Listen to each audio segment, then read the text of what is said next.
so fast. Before you know it, Rite's almost here again. The people of Liyue must have already started preparing for the most important festival of the year, right? Hopefully Paimon will be able to check out tons of great food again this year. Anyway, let's go to Liyue Harbor and see what's up.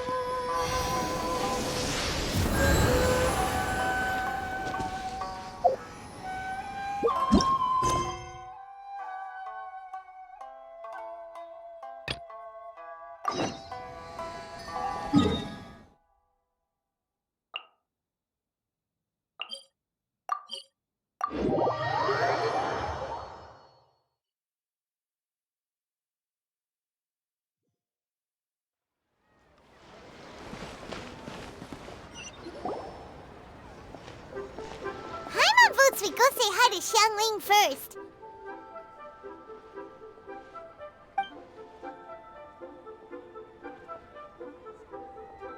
Huh? Xiangling? What a pleasant surprise meeting you here! Oh? Why, the pleasure is all mine, as is the surprise, surely. It must be fate that brings us together in this place. How have you fared as of late? I sense you are older and wiser than the last time we met. It seems your travels continue to yield valuable insights. You are too kind. So, Xiangling, are you here to listen to stories over tea again? I had originally planned to set out after this last round of tea. However, I had planned to take a walk to Qingse village and gather some nascent bamboo shoots, which are currently in season.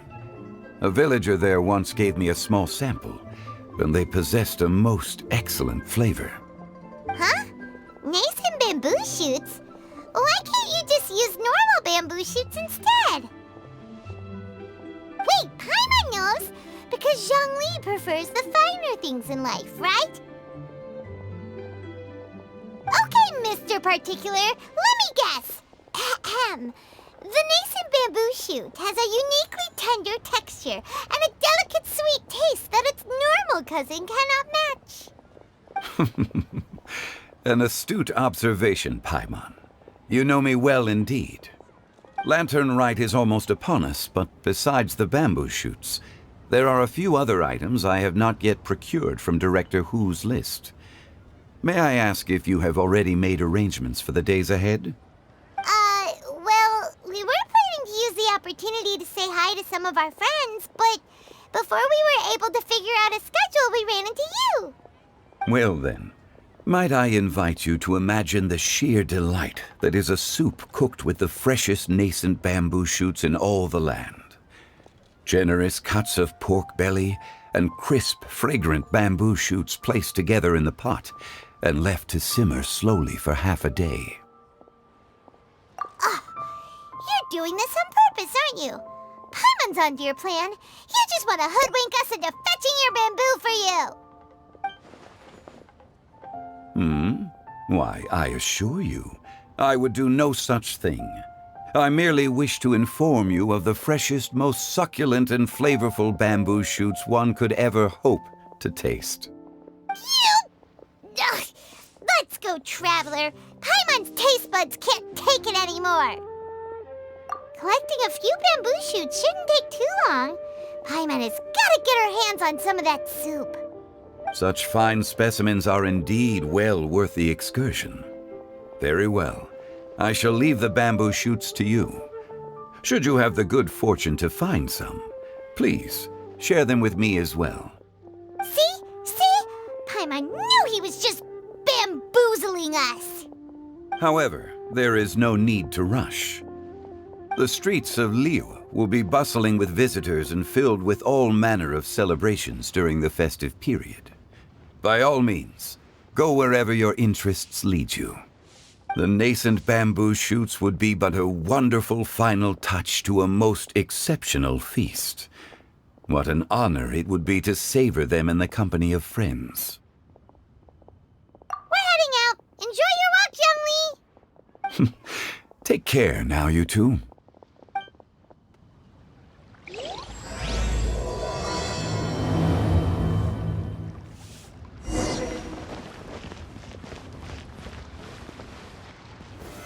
Solidify!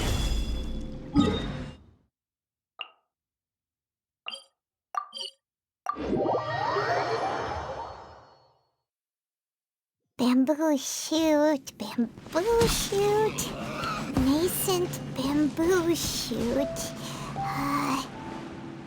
Oh, this one's only just sprouted, and it looks super fresh.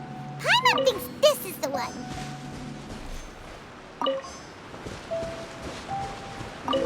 These should be enough.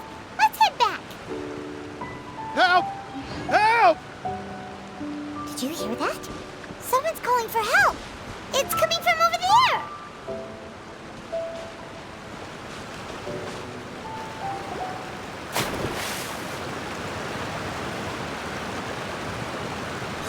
Are you okay? Did any water go down the wrong pipe?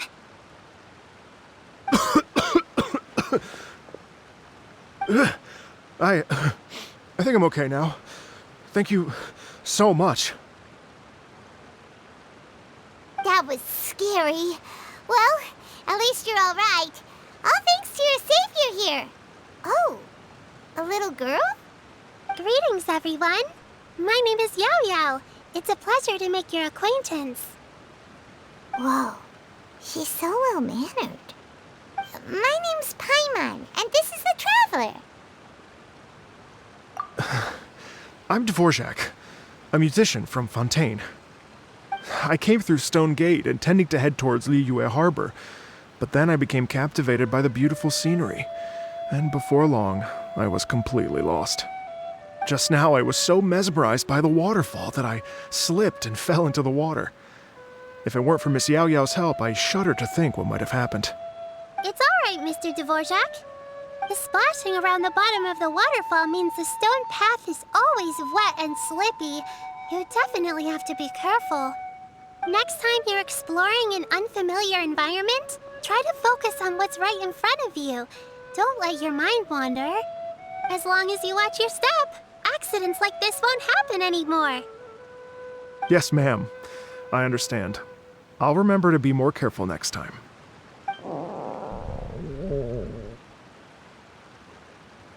Oh, are you hungry, sir? Oh, I'll be fine.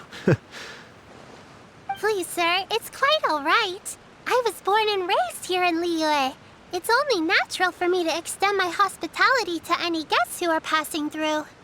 I expect you still have quite a long journey ahead of you. It's very important to keep your energy levels up.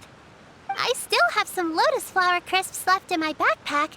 Why don't we split them between the four of us? Aw, what a thoughtful kid! She even has some for Paimon! You're welcome. Mmm, so tasty. If only there were more. Having a healthy appetite is a good thing. It means Paimon's still growing. If I'd known I was gonna run into you, I would have made a second batch. Hope you're taking notes, Traveler. This is how you treat your Paimon. What do you think, sir? Are Liyue's snacks to your taste? I wonder if they're not sweet enough. No, they're perfect. When I was traveling through Mondstadt, I had a chance to try one of their moon pies. It had a meat filling, unlike these crisps. But apart from that, it seems like they follow a similar cooking process. Both are delicious in their own way. As for Fontaine's cooking, though, it's been a long time since I've had a taste of home. Sounds like you spend a lot of time on the road, huh? I do. It's part of my job. I'm one of the main organizers of the Iridescence Tour. Iridescence Tour? The Iridescence Tour is one of the biggest music festivals in Fontaine. We're looking to expand, though. Our aim is to hold a festival in every nation. At least, all the main organizers share this goal. Unfortunately, it's a long story, so I'll spare you the details. But anyway, so the main reason I'm traveling all around Tavad is to promote our music festivals. But I have some personal reasons, too. Well, what are they? Just tell us already. Let me see. Well, to explain it in full, I'd have to start with a story from my ancestors. I don't want to take up too much of your time. Oh, I love listening to stories. We want to hear it too. Okay, then I'll start from the beginning. The story goes that my ancestor, who was also a traveler, once slipped and fell into a lake during his travels. As he was sinking and gasping for breath, he heard a wondrous tune in the air.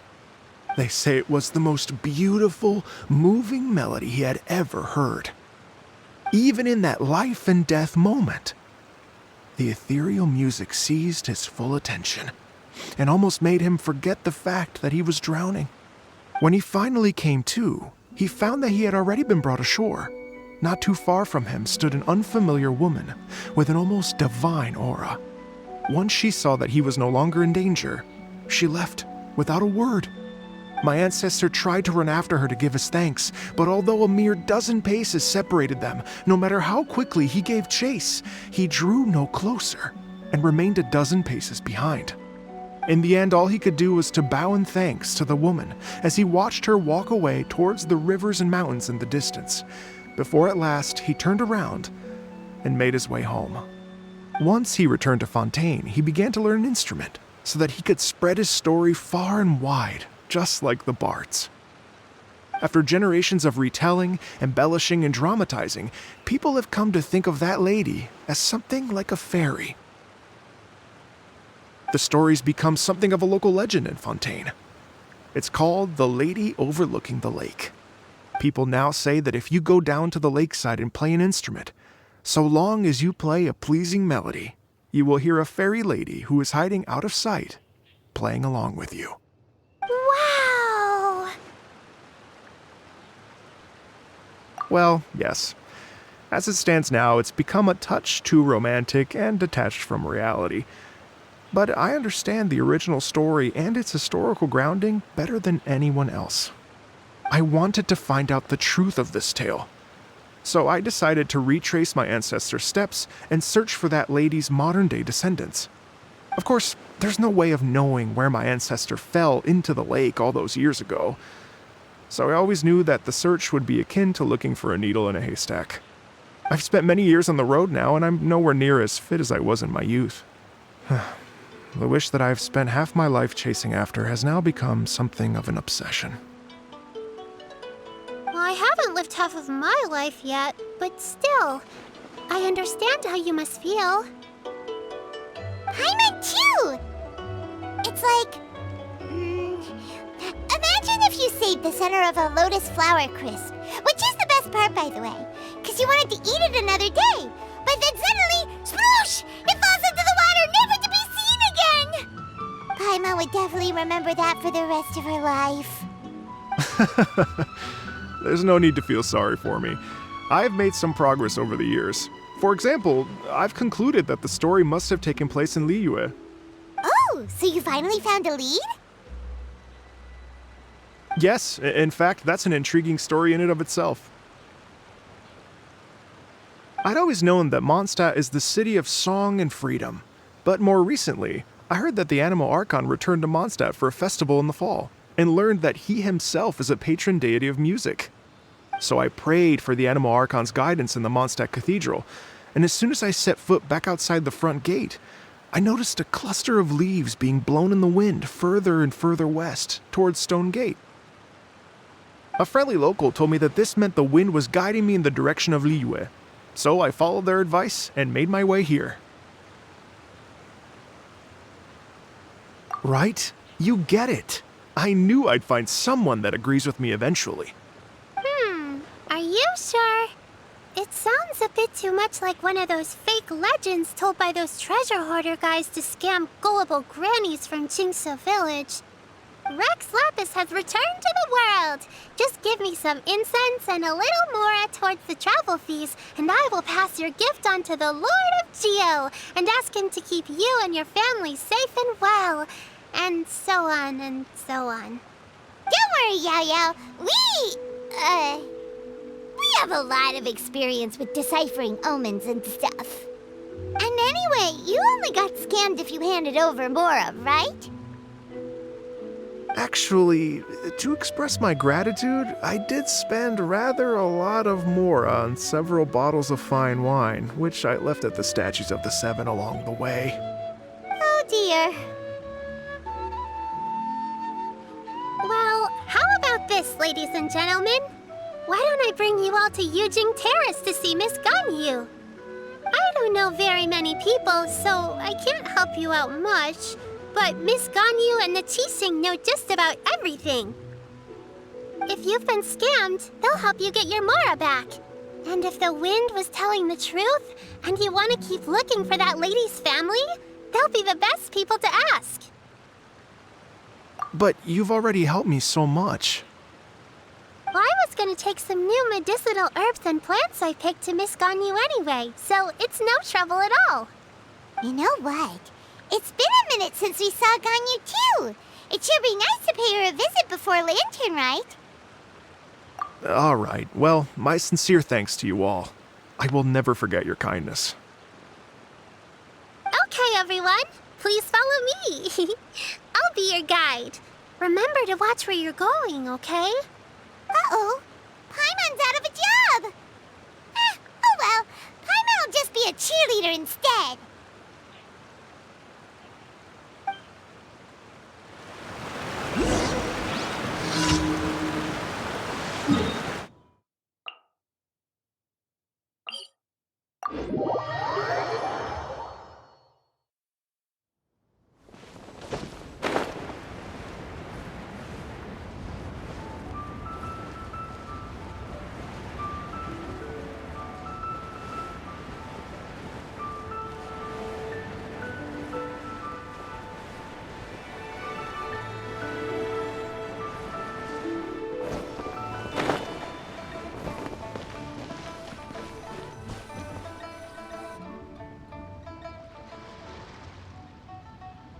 Wow, Liyue Harbor looks very different from when I came last. It's almost as if I'm listening to the same melody, but with a richer timbre and new variations added. Well, we are here during Lantern Rite after all. It only comes once a year, so they always have a big celebration. It's fair to say that this time of year is when Liyue Harbor looks the prettiest. Great, let's go and check it out. I can't wait to get into the city and see it all up close for myself. The streets are breathtaking. Smiles and laughter everywhere I look. It's contagious. I can almost feel the music in the air. I have the urge to start waving my conductor's baton.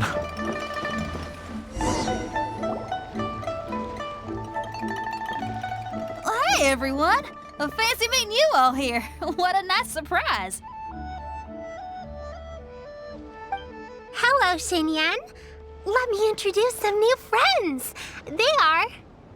Traveler, Paimon, and Mr. Dvorak, right? I've known them all for quite a while. When I was last here to advertise a Liyue stop for the Iridescence Tour, Xinyan was one of the few people willing to give me the time of day.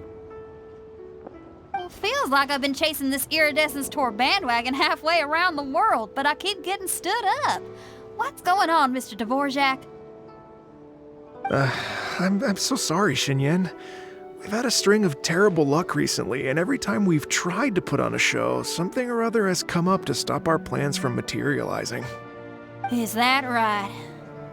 I guess it can't be helped. So, what brings you to Liyue Harbor at this time of year anyway? Thinking of putting on a music festival during the Lantern Rite celebrations? A Lantern Rite music festival? Yes, please! No, I'm actually here on personal business this time. Oh, so no Lantern Rite music festival? I mean, that's not just up to me. Hosting a music festival takes a lot of funding and personnel. Moreover, I've never worked with the Liyue authorities before. Even if I were to start putting something together right now, I think it'd be too rushed. Wait, but we're going to meet the Liyue Qixing, aren't we? And they're the ones in charge. Uh-huh, that's right.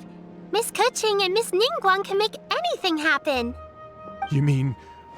what? This is the perfect opportunity! Well, sure, it might not work out, but it can't hurt to bring it up as a suggestion. That's the spirit! See? Even the Traveler agrees with me. Mr. Dvorak, don't let yourself be put off by the fact that a few things haven't worked out recently. As for the performers, I can put you in touch with some local artists. My friend Yunjin is a well-known opera singer in Liyue. With her support and a commissioned song from the Yunhan Opera Troupe, we should be able to get something going. But what about you, Xinyan? Are you just going to sit this one out? What do you take me for? If we actually manage to make the Iridescence Tour Lantern Rite Grand Concert a reality, you think I'd let anyone else perform the opening act? Wow! There's that rock and roll spirit! What do you say, Mr. Dvorak?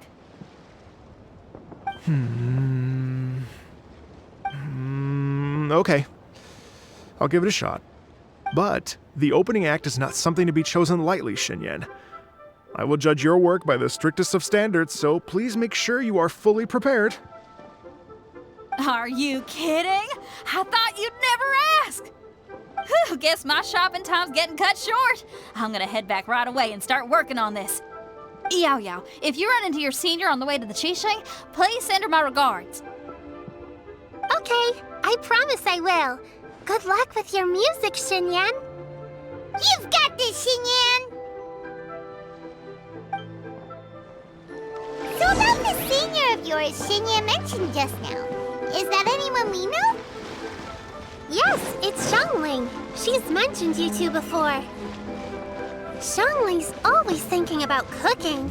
Whenever she gets scrapes or burns, she just leaves them to heal by themselves. She definitely needs someone around her to look after her. I know you must have looked out for her a lot too in the time you've known her. So, thank you for that.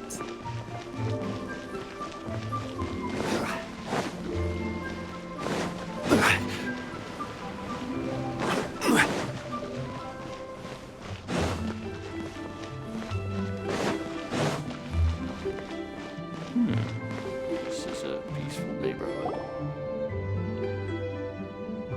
Oh, it's Master! Is it okay if I go and say hi to her? Oh, calm down now, dear. I'm not about to run off anywhere. I'm not a bundle of energy like you. I haven't seen you in days, Master! I've missed you.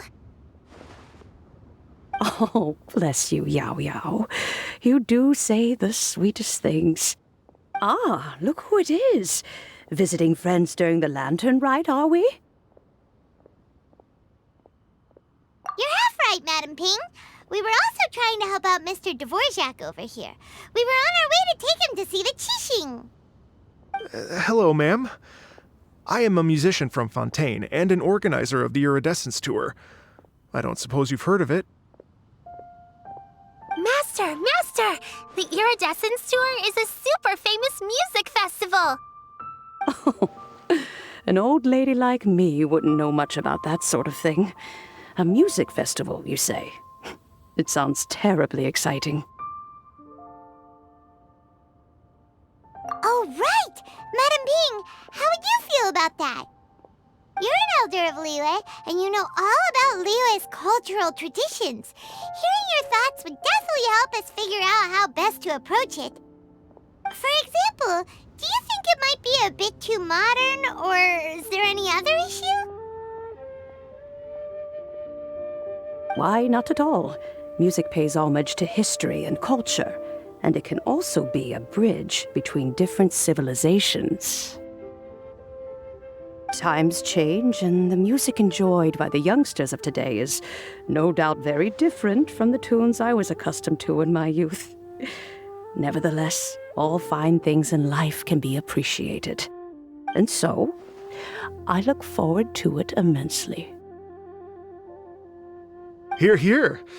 I do believe that, my own dear grandmother aside, you are the wisest old lady I've ever met. goodness gracious. You're all being suspiciously sweet today. Yao Yao, whatever have you been feeding them? Master, you're in such a great mood today. You're even cracking jokes with the rest of us. Oh, well, I'm sure you must have plenty to be getting on with. Yes? Run along now. Don't let me hold you up. Thanks, Madam Ping. We'll see you again soon.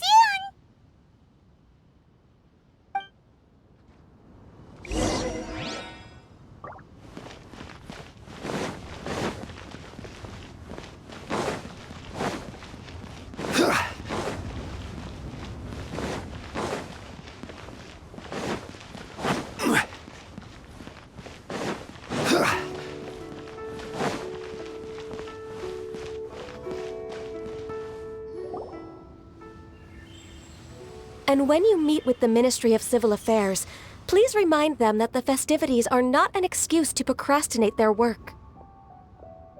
Understood, Miss Ganyu. I'll take my leave now.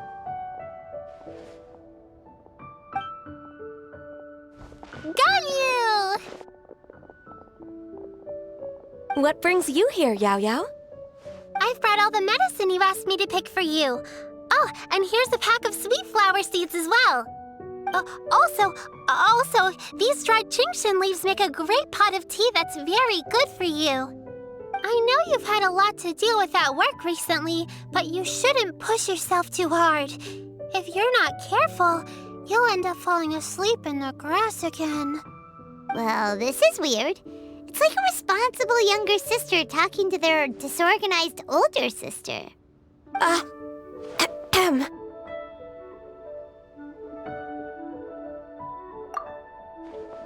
Thank you, but Paimon's criticism is quite valid. I do have a tendency to neglect matters outside of work, and that's something I should improve on. Oh, my apologies. I don't believe we've been introduced. Ah, Paimon will do the honors.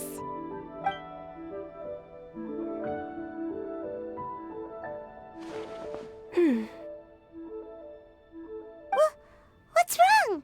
Did Paimon go over everything a bit too fast? It's definitely an ambitious plan. If there's anything you didn't quite catch, Paimon's more than happy to go over it again. It may be a little difficult to make this happen. Oh? Well, the Lantern Rite is the most important festival of the year. Our celebrations must not only be visually spectacular, but also appeal to the tastes of Liyue citizens from all walks of life. The Iridescence Tour is relatively unknown in Liyue. It's difficult to predict how a brand new show will be received. It would be quite risky for us to bet everything on this one music festival.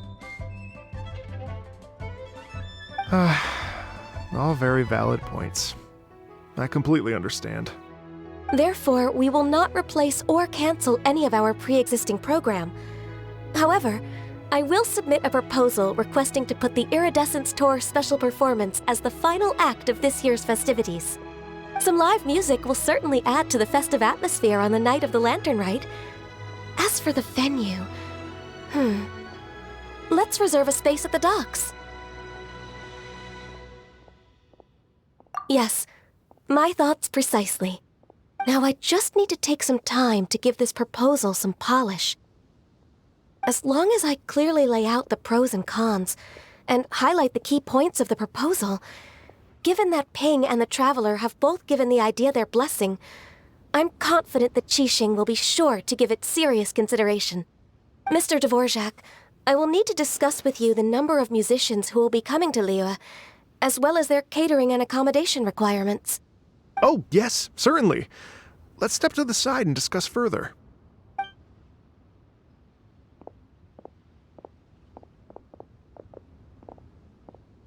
As soon as there's work to do, Ganyu's as diligent as ever. I couldn't agree more. Master once said that everyone has things that they are good at and things that they are less good at. So, with that in mind, Ganyu shouldn't feel compelled to become perfect at absolutely everything. I'm good at taking care of people, so that can be left to me. Wow. Hey, Yo-Yo, can you take care of Paimon too? Paimon's getting hungry again. I'm afraid my backpack's empty now, but if you let me know what you like, I can bring you some of your favorite dishes next time we meet. Apart from lotus flower crisps, what else do you like? Anything sweet, and anything that's made from slimes.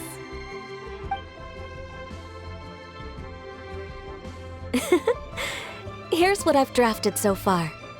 Anything else you want to add? No, this is excellent. I'm racking my brains, but I don't think you've missed a single thing. Perfect. Then we'll leave it as is. I'll go make an official copy. Oh, perfect timing. We were just wrapping up our discussion here. Not at all. Every second counts for a complex proposal such as this. I will inform the Qixing of this development immediately. Please give me a moment to pass on the message.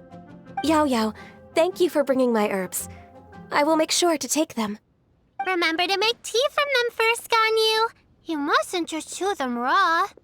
I will. Okay, I should be getting back. If Yao-Yao stays out for too long, Mom and Dad will be worried sick. Everyone, I'm sure that the music festival will go off without a hitch, so don't worry. And in case I don't see you before, I wish you all a very happy Lantern Rite. Thank you, Yao Yao. Happy Lantern Rite to you, too. We should go get dinner together sometime!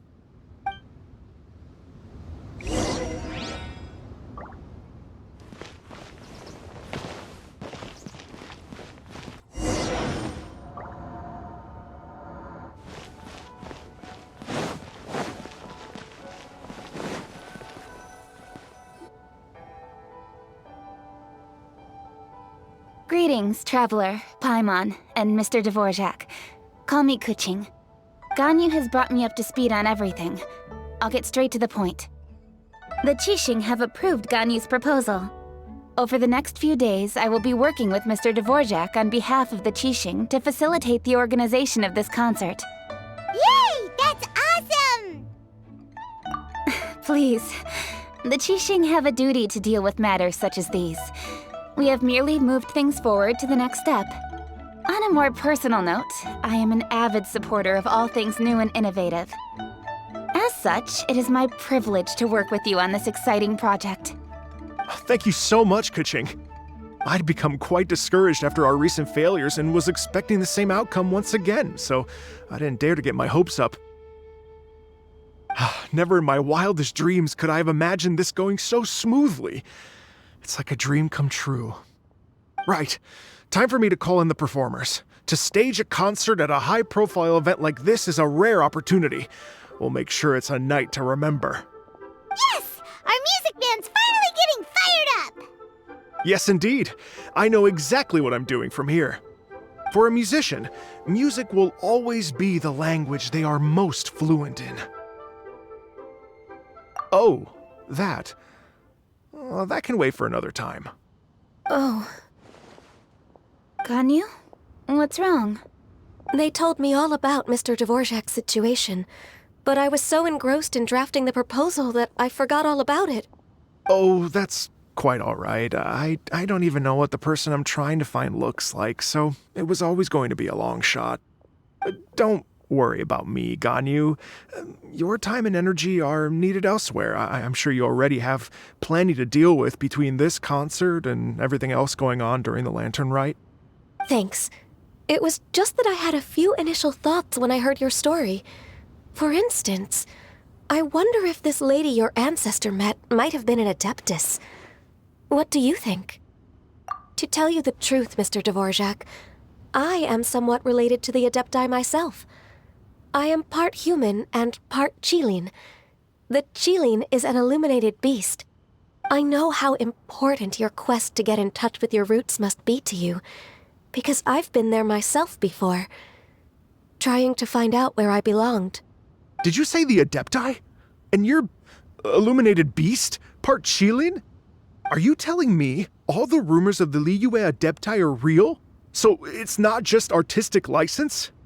You betcha! they're real. Trying to track them down is tough, though. Like Julian Karst itself.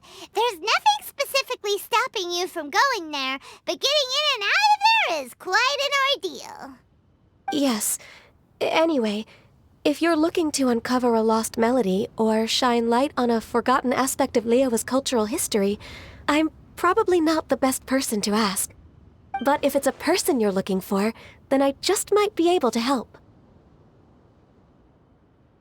I see. I think I understand the situation now. In that case, Ganyu, shall we divide the work between us? Yes, that was also my thought. Great. So Mr. Dvorak and I will concentrate on things here in the city to make sure the concert goes according to plan. In the meantime, Ganyu will reach out to her network and try to find the person he's looking for. How's your workload at the moment? Will you be able to make time? I can probably get through everything in 2 days, as long as I don't sleep. Wait, what do you mean as long as I don't sleep? Even for someone with illuminated beast blood in their veins, working for such an extended period without a break will take its toll on your health. Somehow that does not sound persuasive coming from Kuching. Be it but 3 moons from the start, he who returns is not he that departs. Even I know the importance of maintaining a healthy work-life balance. In that case, 3 days. All right, I can work with that. If you have the time, would you join me for this search? You're well known to many of the Adepti and respected among the people. I'll feel much more at ease with your company. Okay, then let's meet back here in 3 days. Watch this space, Mr. Dvorak. We'll get to the bottom of this. You're all so helpful and kind. Just think, imagine if we found the Adeptus lady, or one of her descendants, and got them to come to the performance. Wouldn't that be amazing? It'd be such a happy reunion, and that's exactly what this festival's all about. You're right. Okay, I'm gonna pull out all the stops to make this lantern rite a true extravaganza. We should probably get going. Mr. Dvorak, could you come with me to confirm the site? Ooh, we're coming too! I was wondering, what are your thoughts on music? What does it mean to you? Music sounds nice? Truth be told, the question of what music means to people is one that I've been pondering for quite some time. Let's revisit this question after the concert.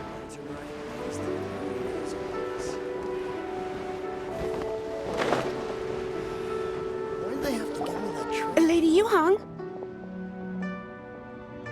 Baiwen, what is it? Per Lady Ningguang's orders, I've been gathering intelligence outside of the city with the goal of uncovering and dispatching any trouble ahead of the festival. I am told that a strange melody was heard somewhere along the coast. I was wary of investigating further on my own, so I was just on my way to report this incident to Lady Ningguang. But I'm worried that if we don't act right away, we may miss the window of opportunity to take appropriate action. I understand. In that case, Yeah,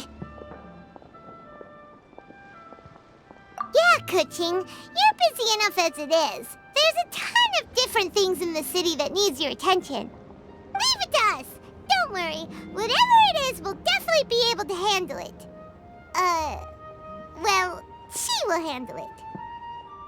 With the Traveler on the case, it's as good as dealt with. Thank you. This will be a great help. I will inform Lady Ningguang about the situation. Once it's resolved, please come and find me again at Yujing Terrace and let me know. Will do! And say hi to Ningguang for us! you have my thanks too. Stay safe and come back as soon as you're finished. Good luck.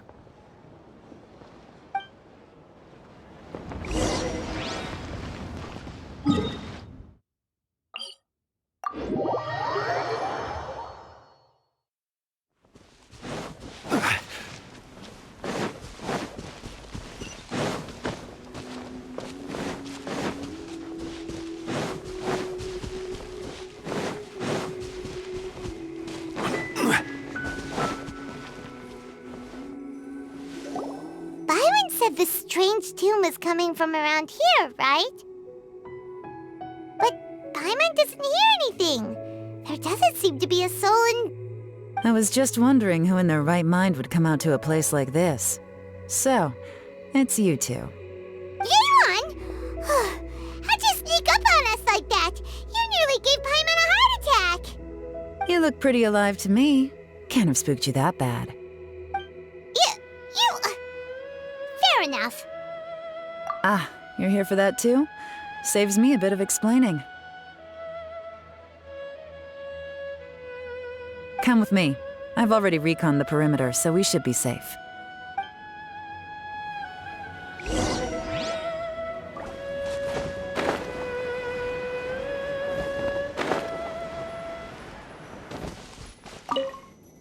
The doors and the windows are all fine, so there definitely wasn't a break-in.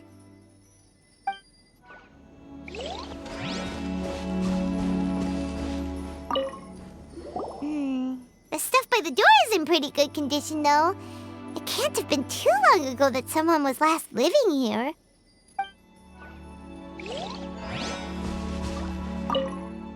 This place is completely empty. There's nothing valuable left here at all.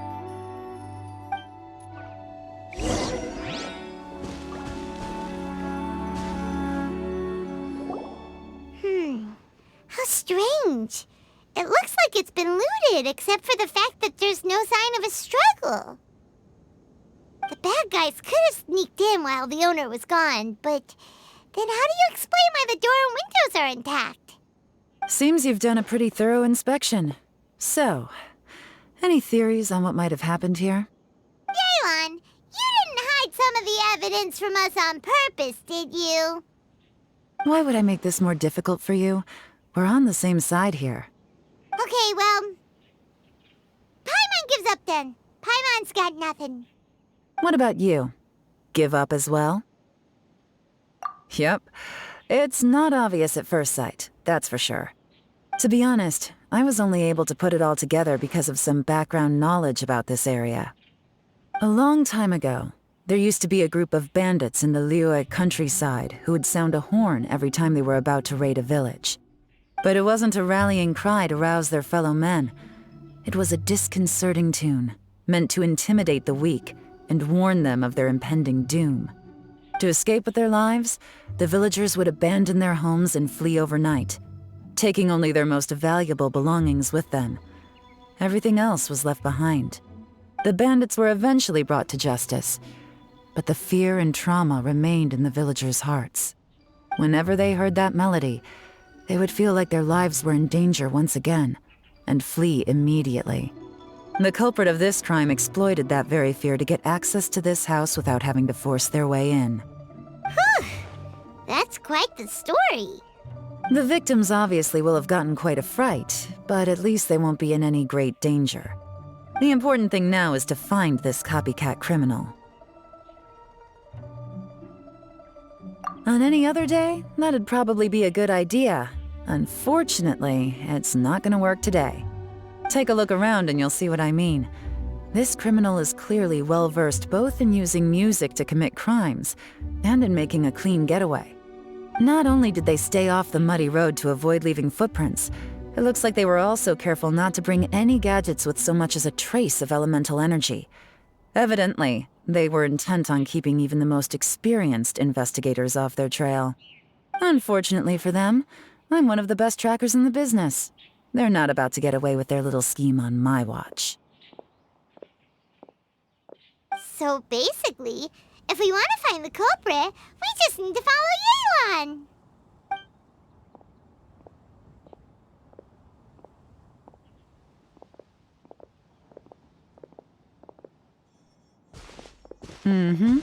As long as you can keep up.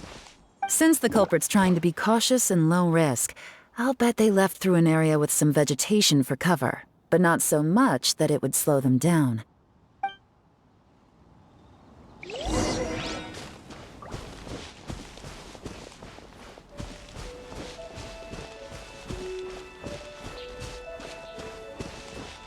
Here, look at this. These tracks are superficial, but they definitely didn't occur naturally. Something heavy was being dragged this way, meaning we're headed in the right direction.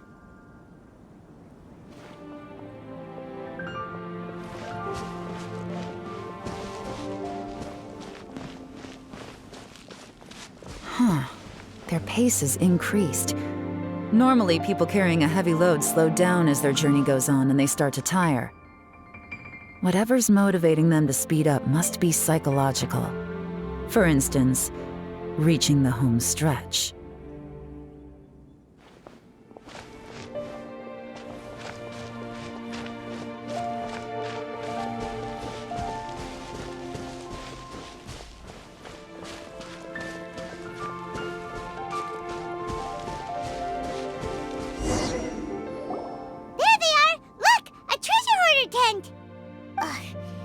Treasure hoarders again! And so close to Lantern Rite, too! 'Tis not the season for their antics! Come on, let's round them up.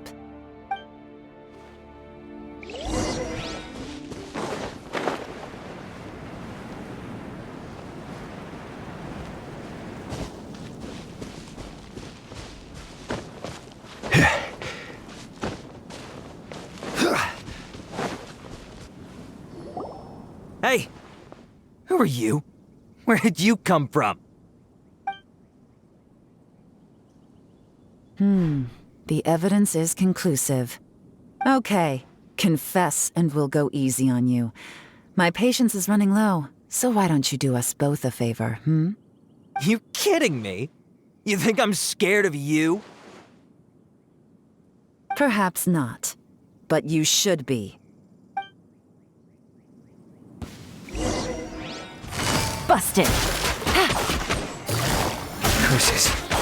Seems like you're not all talk after all, but there's no going back now. Better up my game.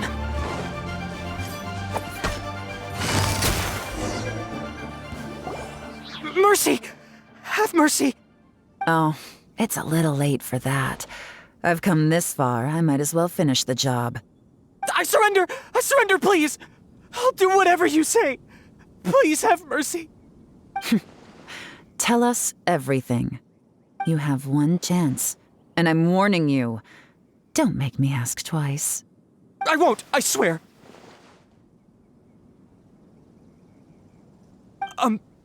So Lantern Rite's nearly here, and like a lot of people, I wanted to buy a few nice things. I know I'm with the treasure hoarders and everything, but I don't really have any kind of experience with robbing people and whatnot. So I don't have the guts to break into somebody's house. Wow, you're really going to complain to us about that? No, not at all. I'm just telling it how it is. Okay, continue. I racked my brains trying to think of what I could do, and eventually I remembered something from back when I was a kid. The bandits would blow their horn, and my grandma would grab us kids and run. I remember the tune, so I figured I'd try it for myself. I mean, just to see what would happen. At first, anyway, I seriously didn't expect that family to pack up and leave. But they did, and they just left all their stuff right there for the taking. It was too easy, I couldn't resist.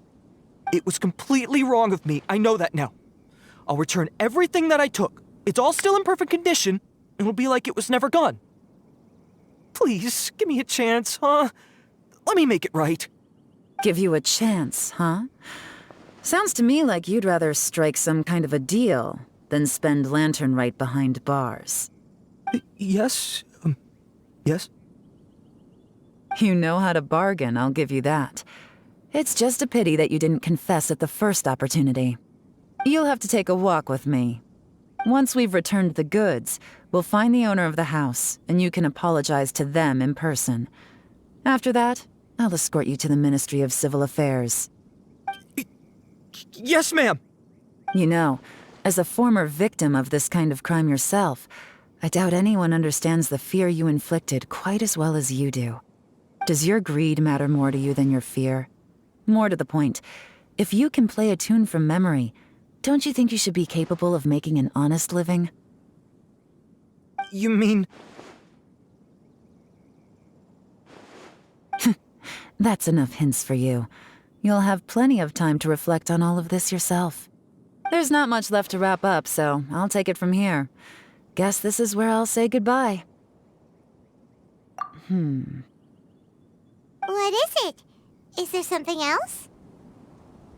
I'm still not sure how you first got your hands on this information, so play it safe when you get back. Don't mention to anyone that you ran into me out here. You helped a lot with the investigation and arrest anyway, so it's perfectly fair for you to get all the credit. Just take it. It works better for me, too. See you when I see you, and happy Lantern Rite. Yaron's such a pro at this. With her taking it from here, it's as good as resolved.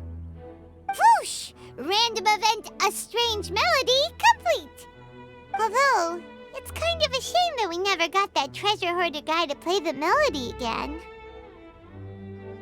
'Cause Paimon's curious, that's why. It's like when you have a tune stuck in your head, but you don't even know what it is. It's driving Paimon crazy. When we were chatting with Mr. Dvorak, music seemed like such a positive thing. And most music is, right? It can help us relax, feel all warm and fuzzy, recall happy memories, or even just think happy thoughts.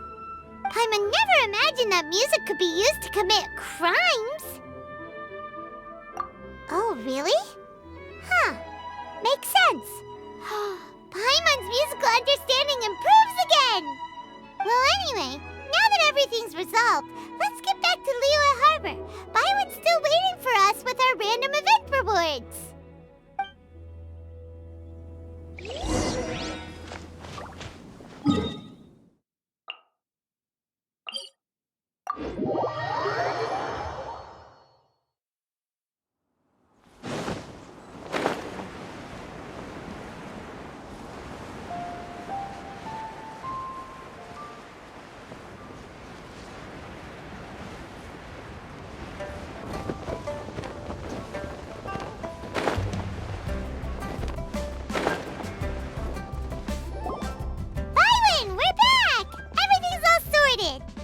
That's great news!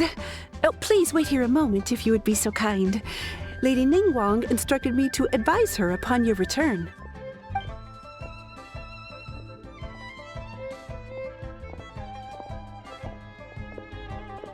My greetings to both of you. Long time no see. No need to be so formal with us, Ningguang. We've known each other for a long time now. You must be super busy with all the preparations for Lantern Rite. Don't mind us. On the contrary, I think it is those that I have known longest to whom I should extend the greatest courtesies.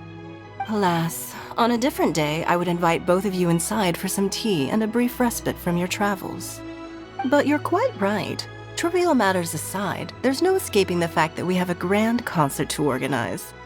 Once the performance itself is over, we'll then need to invite the representatives of the Iridescence Tour for a discussion on future collaboration opportunities. The financing arrangements alone could well entail many rounds of discussion. Simply put, there will always be work to do. Whoa, you're already thinking that far ahead? Well, we can discuss more current affairs if you'd prefer. I trust you saw this year's Mingxiao lantern at the docks when you arrived at the city? Yeah, it looked like a goose. Which Adeptus is it modeled on this time? Sea Gazer. I believe you're familiar with the name. Legend holds that he was free-spirited and easygoing. People described him as a cheerful soul and a loyal friend. On this marvelous lantern rite, we pray that the fallen heroes may be guided home. If the sound of music can flow like the rivers and streams into every corner of the land, perhaps the souls of those who have gone before us will hear the song of a new era. I wondered whether the melodies will be to their liking. Oh, they're gonna love them. Paimon's sure of it. At least, if the guy you mentioned is anything to go by, the Adepti and heroes of the past sound like a positive and free-spirited, cheerful bunch. They're sure to be open to new music. Well, let's hope so. I heard that you'll be going on a search with Ganyu to find the descendants of a fairy lady from a Fontaine legend. I'm sure this quest to uncover the truth behind an ancient story will turn into a most charming tale. Do share it with me, won't you? I couldn't bear to miss out.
Looks like it's about time for us to meet up with Ganyu.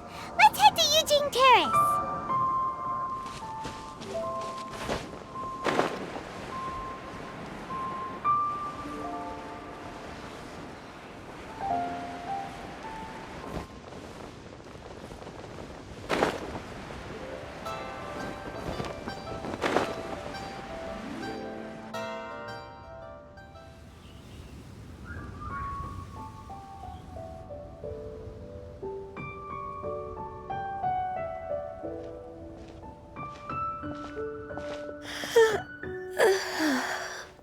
Greetings, Traveler and Paimon. What time is it?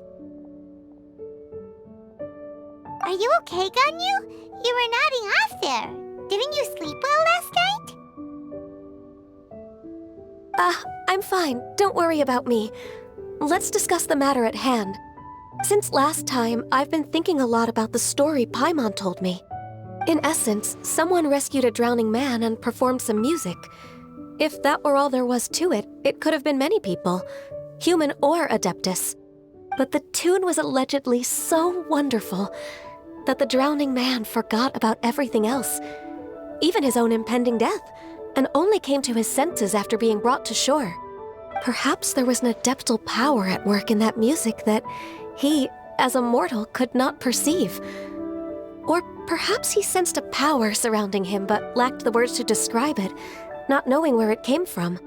Either way, if this part of the story is true, then the rescuer has to have been an Adeptus. You really think so? But this story is all the way from Fontaine. Isn't this a bit of a long shot? Also, Paimon's really curious about how people from Fontaine think this fairy lady looked. Ooh, like a crystal fly's wings? That would be pretty cool.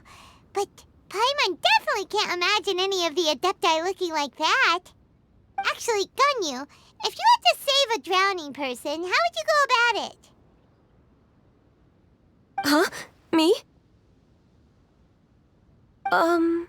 Well, I'd get them to the shore, and then I'd probably hide behind a tree and watch them for a while. Once I was sure that they were going to be okay, I'd slip away without a sound. Got it. So basically, Ganyu's the type of person who doesn't like taking credit for her good deeds. No, it's not like that. I'm just not very good at explaining things. And I also find it really awkward accepting other people's gratitude. Well, what if this Adeptus in the story had a similar attitude? That would explain why she just left without saying a word. She was probably thinking something like, one was merely passing by and saw fit to address this egregious disruption to one's graceful zithering at once. You may keep your thanks to yourself. That was actually a very good impression of Cloud Retainer, Paimon. As far as I'm aware, Cloud Retainer isn't the most musically gifted. Still, we can't completely rule her out just yet. If we set off now, we could head to Mount Outsung and ask her about it. You'll be able to confirm either way if it's her, and I can... I've been in Liyue Harbor for so long now that I'm just not as familiar with the Adepti anymore. If there's anything we want to know about them, she's the best person to ask.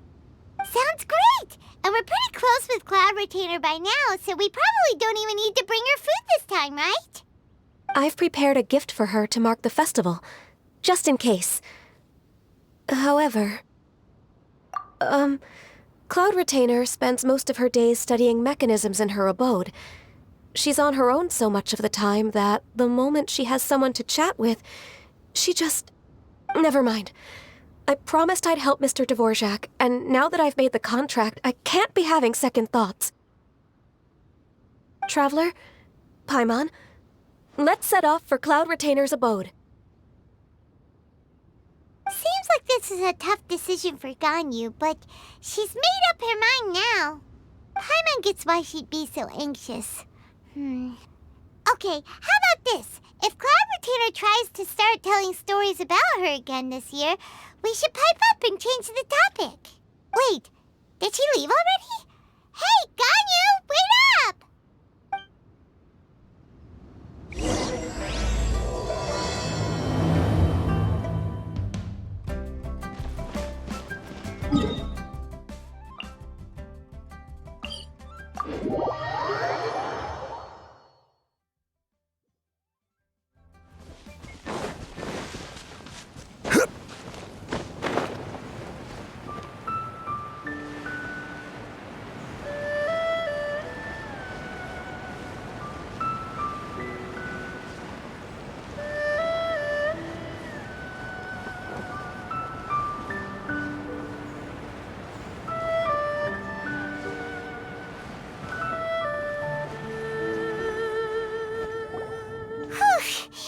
Paimon's so tired from trying to keep up. Don't either of you need to take any breaks? I can't believe it. Cloud Retainer is not here. Huh? Did we miss her? She doesn't like to travel, so in the past, it's always been the other Adepti who come to visit her during the festivals. True. Now that I think about it, Cloud Retainer would be quite capable of taking care of anything on her own. There's no need to worry about her. Since she's not here, I guess the next step is to check all the other Adepti abodes, one by one. Uh-oh. Will it involve a lot more traveling?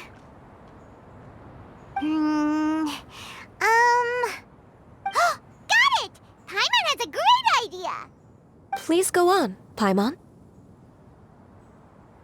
Our goal here is to find the Adeptus that helped Dvorak's ancestor, right? We can't hear any music right now, but if she's really as nice as the story suggests, she'd definitely come to help anyone who was drowning, right? Yes, I think that's fair to say. So, all we have to do is get the Traveler to pretend to fall into the water, and the Adeptus will come to the rescue! You know perfectly well that Paimon can't swim! Paimon would sink like a rock! Just trust Paimon! The water's pretty deep over there! Quick, swim to the very center!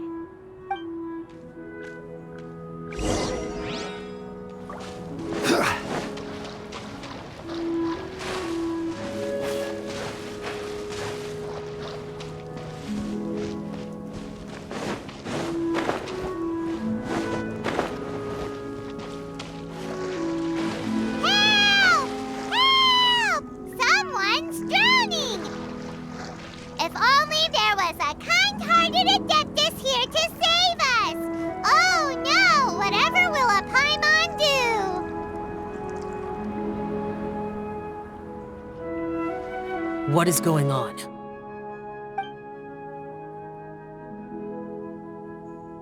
How do you feel right now?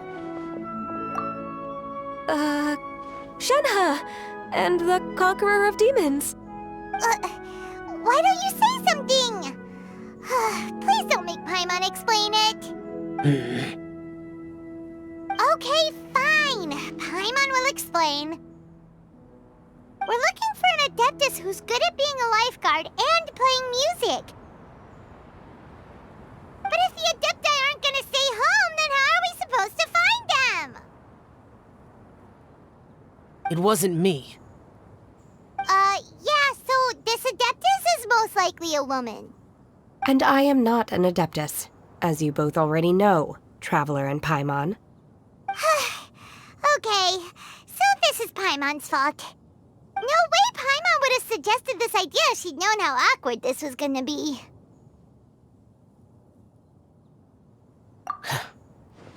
Glad you're okay. As far as I know, the one you seek is no Yaksha. And one last thing. Your actions here caused others a great deal of worry. Do not repeat them again in the future.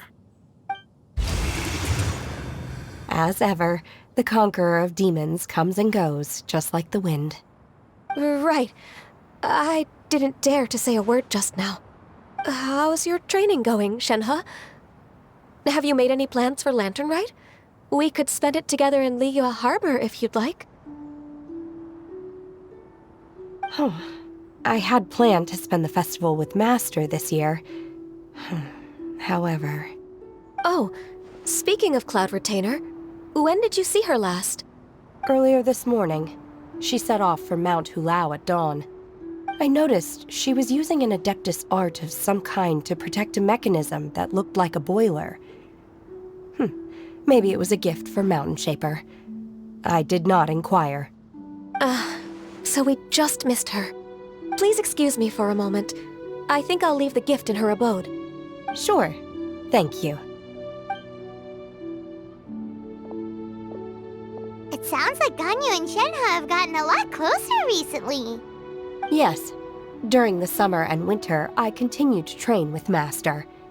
In the other months of the year, I have been learning to adapt to human life in Liyue Harbor. Ganyu arranged accommodations for me in the city, and also recommended several work positions for me. But when I try to blend in by referring to her as Miss Ganyu or Lady Ganyu, like the others, she says I mustn't address her like that. Sometimes I'm supposed to copy other people, sometimes I'm not. It's a little difficult to keep track of everything. Oh, is that what it is? Noted. So, you came looking for Master today because you wanted to ask her about the Mystery Adeptus. Is that right? Yep. Oh, speaking of that, have you ever heard any music while out training in the mountains? Music? What is that? It's... a kind of a happy or relaxing sound. Or, a nerve-wracking sound. Or even a terrifying one. Okay, I'm done. I also left her a note so that she knows where to find us. We won't miss her again. Yay! That's really helpful, thanks! We were just talking about this thing called music, and based on Paimon's description, I do believe I hear it every day. Please follow me. Oh, really? Great, let's go!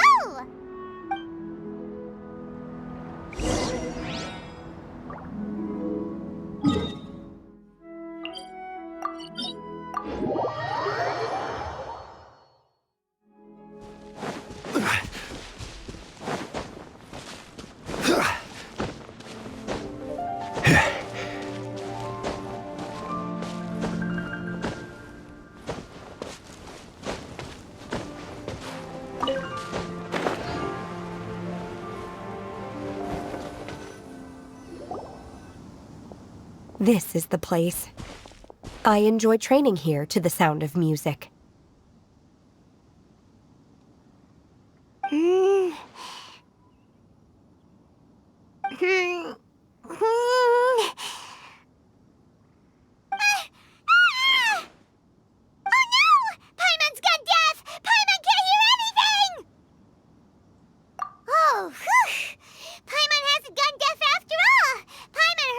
You just spoke. Anyway, this music? The faint sound of birdsong, the quiet murmur of the streams. These are relaxing sounds. Are they not the music of which you speak? Oh, Paimon wasn't quite done with the description. Okay, fine, it's all Paimon's fault. What we're looking for are not the sounds of nature, but melodies played on special instruments. And a melody is? Hey, don't you patronize Paimon! Let's get one thing straight. Paimon knows plenty of nursery rhymes, but Paimon does not sing on demand without payment. Hey, why don't you just sing that one melody Shen has heard before? It'll probably help her to understand what we're talking about.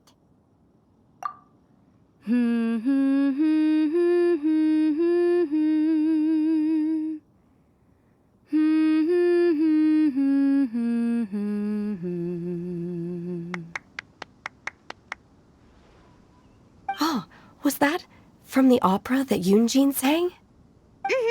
That was a melody, and melodies can be called music. It felt like I was transported back to the past. In my mind's eye, I could see the Zhao lanterns lighting up the night sky again. We're all there, raising our glasses and drinking to our heart's content on the Jade Chamber. As I watched Yunjin's performance, I felt a warm sensation in my heart. And as the drink reached my stomach, it went from warm to hot.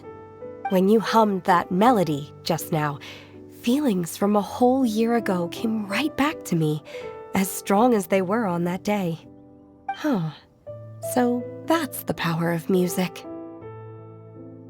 Wow, Shenhe. That was so deep! Music definitely has the power to bring up memories. It's like a time capsule with all the special moments from our lives squished inside. What about you, Ganyu? Are there any melodies that have left a deep impression on you?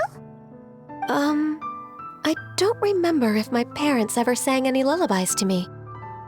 I know some local folk songs, and a few other things come to mind too.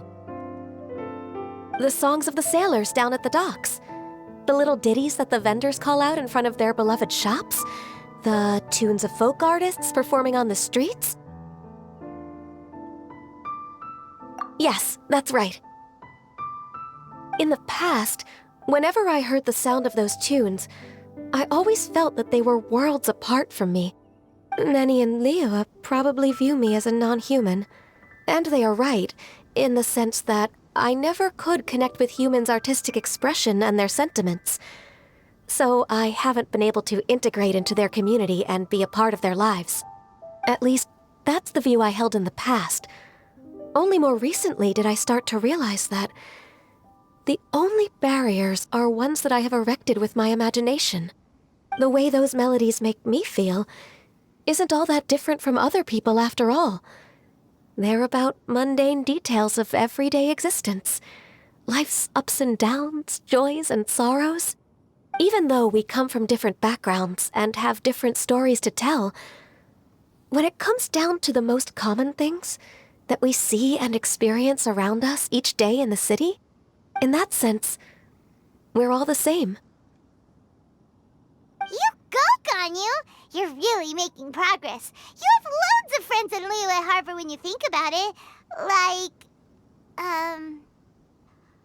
Okay, maybe some are more like coworkers and bosses, but at the very least, Kuching and Shenhe are your friends now, right? Yes, I am. Technically speaking, we should refer to each other by the conventional forms of address used among fellow disciples. But now that I know what constitutes a friendship, I do believe we are more friends than co-disciples. Thank you, everyone. Once the days are warmer, I would like to host you at my home in the city. Please invite Kuching as well. I've planted many types of flowers. I'm sure some of them will be to your taste. You are too kind. I couldn't possibly. Nonsense. You are my friend. I have cultivated and cared for the flowers just as you taught me. Once you've seen them for yourself, I am sure you can advise me how to do an even better job next time. I will save some for decoration. We can feast on the rest. Then, thank you in advance. Wait, what is that saying again? If you insist? Do people say that? I'm not completely sure either. It doesn't matter, okay? You got the point across. No need to split hairs. Paimon's more concerned about your idea of a girls' night out. Eating flowers? Really? Does this have anything to do with you both being the disciples of that illuminated bird? Who dares refer to one not by one's Adeptus title, but merely as that illuminated bird? Master. Our greetings, Cloud Retainer. Ah! There it is! The illuminated bird has landed! Double humph. Now she has the gall to use it rather than she, even after being chastised once already? Barely a moment has passed since we last met, and yet your impertinence has reached new heights. Very well. If you refuse to learn your lesson, one shall scold you no further. One has received your message from Ganyu. On the matter of the Adeptus you seek, one suspects to know their identity. Well, shall one lead the way? I still have to complete my training for today, so I will bid farewell to everyone here. Very well. Await my arrival at one's abode later this night. On this special occasion, you should indulge yourself with some savory dishes. If you want to release a Shao Lantern, come and find us anytime. Thank you, everyone. Happy Lantern Rite to you too.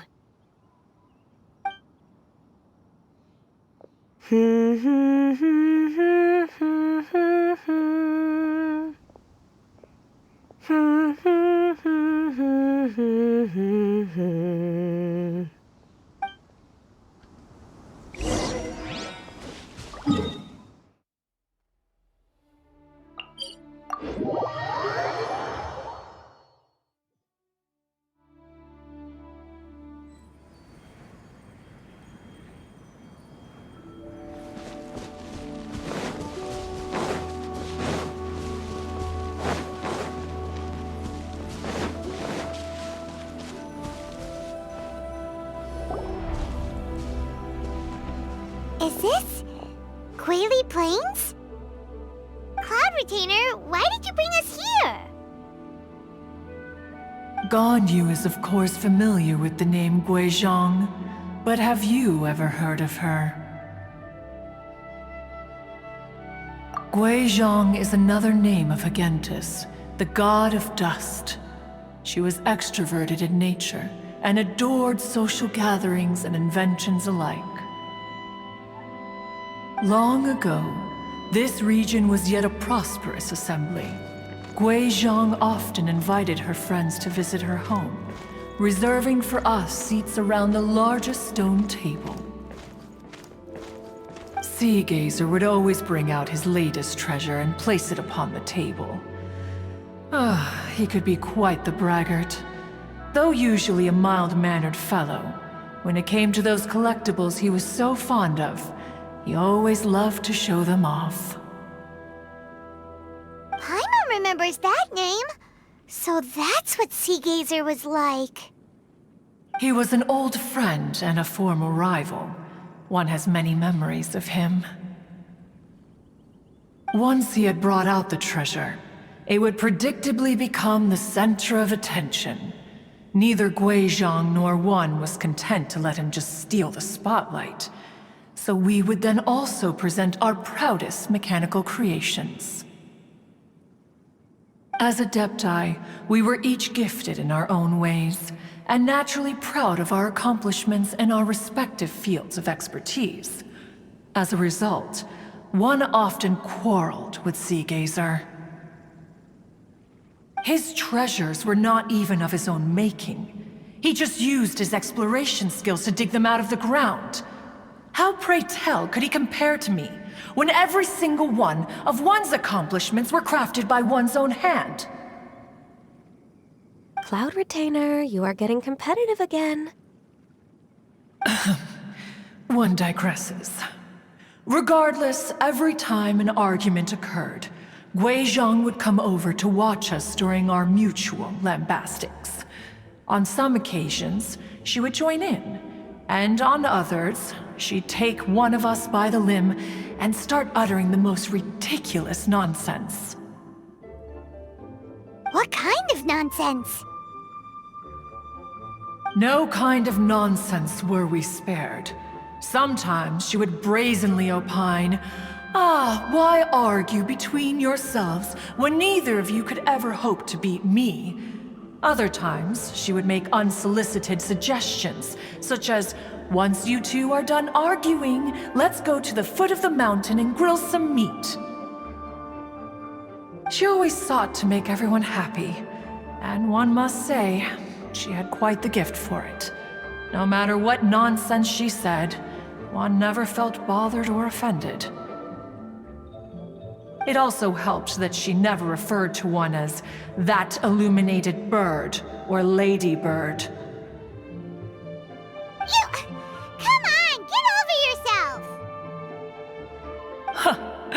Anyway, just as our impassioned arguments would reach the apex of acrimony, Marchosius would bring his delectable dishes to the table. Who would dare snub the stove god and his wondrous creations? At the sight of him, we would all immediately drop the argument and prepare the table for a night of feasting and drinking. Back then, one was always bothered by how the cups Rex Lapis brought were always too square for one's taste. Can you see yourselves ever enjoying a drink from a square cup? Precisely. So, as you can see, even one as great as Rex Lapis was not immune to making the occasional blunder. Even one could never find fault with Marchosius's cooking. As we ate, Guizhong would continue to find topics for conversation, filling the table with humor and laughter. Each of those old fossils had their character flaws and points of obstinacy. So why was it that whenever we dined together, we always had a marvelous time? We would drink together from a spot high in the mountains until the moon set and the sun rose, and only then would the banquet finally come to an end. Streetwood Rambler would often remain to admire the flowers with Guizhong before returning to her own abode. The glaze lilies were far more abundant back then. Entire fields of them would appear to the eye as a veritable sea of flowers. Streetward Rambler? That would be Ping. You probably know her as Madam Ping. Oh, okay. Wait, this is a lovely story and everything, but didn't we come here to find that Adeptus from Mr. Dvorak's story? Or are you saying that it was Guizhong? Didn't she, already, Alas, long has one avoided this place for precisely that reason. The sights here are a reminder of a time long gone, and evoke much sorrow. One should have guessed that you would disrupt one's poignant moment of mourning with your incessant questioning. No matter, one will share the whole story with you now. In times gone by, one quarreled oft with Guizhong concerning mechanical principles. We each had our ideals, and neither would yield. Under the pretext of a social gathering, one invited the impartial Rex Lapis to judge the quality of our creations. But Rex Lapis declared that Guizhong's Obscuro Vulpus mechanism was superior. Though one was too proud to acknowledge it, In one's heart, one knew that Guizhong was indeed the superior talent in the mechanical arts. As for the story between Guizhong and Streetward Rambler, that begins with a certain bell. In Guizhong's opinion, while mechanisms were no substitute for human composers, they were yet capable of producing simple but fine melodies. But Streetward Rambler believed music to be an expression of the soul, an emotional enterprise that could never hope to be replicated by machinery. They argued endlessly, until one asked Rex Lapis to intercede. He confiscated the bell and designated it for ceremonial use. Thereafter, one would often find them convening in the mountains, discussing music, mechanics, and all the affairs of the mortal world.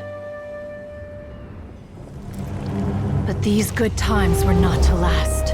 War broke out between the gods, and soon engulfed the Guili Plains. Guizhong was overpowered by the enemy, and fell in battle. When Streetward Rambler and I arrived at the scene at long last, all that remained among the ruins was her lifeless body. After this, at Streetward Rambler's request, Rex Lapis granted her the cleansing bell for safekeeping. To honor our friend's memory, one made a few finishing touches to her ballistic device. Many lantern rites have passed since then. Many greetings and goodbyes. Upon what do you gaze? The Guili Plains? No. It's everything.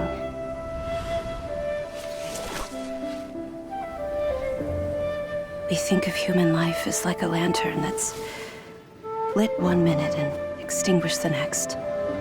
But are we Adepti so different? Perhaps as dust settles after a storm, we too must one day return to the world below. One has always been austere and private by nature, and has never relished socializing. But in the end, one is nothing like Streetward Rambler. She is dauntless but thoughtful, not to mention eloquent and wise. Moreover, her friendship with Guizhong was far greater than one's own. Back when they were rivals, they would often compete against one another in the realm of musical composition. That cleansing bell was one of Guizhong's proudest works, having the ability to both compose and perform. Wait, that's weird. Didn't Madame Ping say she pestered an old friend for that bell? And she also said something about being a vain beauty when she was young or something. Streetward Rambler, a vain beauty. My foot. That bell has a sad history. Clearly, she refrained from sharing with you the truth of its origins, since the right time had not yet come. As for her old friend, who else could it be? As soon as Streetward Rambler heard that a certain Zhang Li wished to borrow the bell, she realized that the man was none other than Rex Lapis, and that he had made an enormous decision. After all, we all have known each other for several millennia. Some things between us are implicitly understood. Whoa! So they were talking in secret code?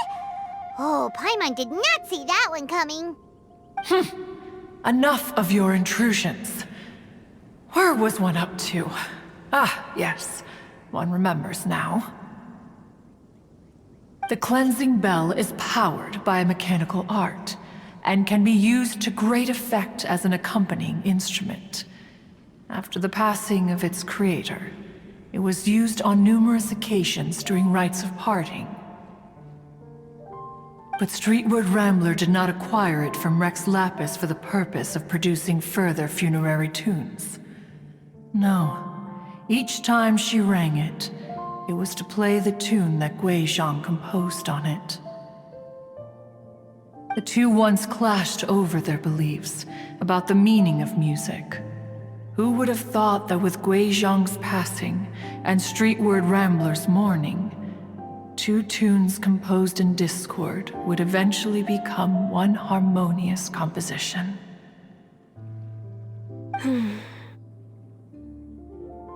Once upon a time, Streetwood Rambler also loved gatherings, liquor, and music. But after Gui Zhang passed, she preferred her own company. She could often be found sitting alone at a mountain summit, contemplating and reminiscing with her zither. The music would go from mournful to soothing to impassioned. Many years passed before she finally composed a melody to our satisfaction. In celebration, she played the tune to the clouds. Regrettably, one has only ever heard her play that tune once. Which brings one back to the matter you've been investigating. Perhaps it was during that performance that the ancestor of your Fontaine friend fell into the water and was saved by Streetwood Rambler. But if she was so happy with the melody, why would she only play it once? One was also greatly perplexed by this. After suppressing one's curiosity for a long while, one finally approached her and asked why she would retire the tune after having spent so long on it. In response, she said, "Though the strings that played that melody survive, the one who inspired it is gone. Tell me, Cloud Retainer, when the one attuned to my soul is no longer here, who else could hope to understand this tune?" Aw, poor Madam Ping. I just remember being taken care of by you when I was young. Once the Archon War came to an end, I stayed behind in Liyue Harbor to honor my contract. Although I met Gui Zhang a few times, I never knew anything of this particular story. Gui Zhang was quite the visionary, but tragically passed before her time. Her manuscripts still lie unfinished in the realm of clouds. Blank pages give one cause for contemplation on what might have been. Had you not decided to search for that mystery Adeptus, perhaps these stories, too, would have been lost to the sands of time. As of now, you know the truth. That the Adeptus who rescued the drowning man was none other than Streetwood Rambler. Do you intend to discuss this with her?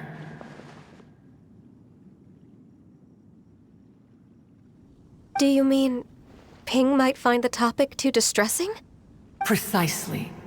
The passing of our old friend is a heavy topic that both of us are usually careful to avoid. If I may be so bold, Cloud Retainer, could it be that this is just your own personal opinion? Oh? How so? I've been in Liyue Harbor for quite a long time now, and I've witnessed many farewells along the way, so I too am well acquainted with the pain of the passing of a loved one. But this doesn't bring the city or its people to a standstill. They have to keep moving forward. Someone as perceptive and wise as Ping will surely have come to understand and embrace this. Though these immortal mountains have lost an Adeptus, the harbor of mortals has gained a wise elder. No loss can ever be undone, but there is always much that can still be gained. Ping has helped countless people, and will guide many others in the years to come. And all to whom she extends a helping hand become her friends. People she can admire flowers and discuss music with. Though it is heartbreaking to lose a kindred spirit, life goes on, because there are new friends waiting for you further down the road. We even asked Madam Ping what she thought about adding a music festival to this year's Lantern Rite. When we get back, why don't we just ask her if she'd like to perform? Maybe we can even get her up on stage. You youngsters and your imaginations. Why don't you come with us? It's been a long time since you last spoke with Ping, and Liyue Harbor is always decorated so beautifully during the festival period. Is not every lantern rite the same in this regard? Were there ever anything new to discuss? One in Ping could meet any day of the year. I disagree. Each new day and each new year is different from those that have come before. How long will you simply let them pass you by? The edibles she brought this time were indeed quite delectable. Very well. Then one will be off. If the other old fossils have sneaked away into the city to amuse themselves, one shall soon find out. All right. We should be getting back to the harbor as well. We don't want to keep her waiting. Once the Guili Assembly, now the Guili Plains. Say, if we planted flowers there and cared for them carefully enough, do you think that one day we'd be able to recreate the sea of glaze lilies? Allow one to take back one's praise from a moment prior. You are still far too given to flights of fancy, child. What? Cloud Retainer? You were still listening? One observed that you were making no effort to leave, and returned to chasten and hasten you. This time, one is departing in earnest.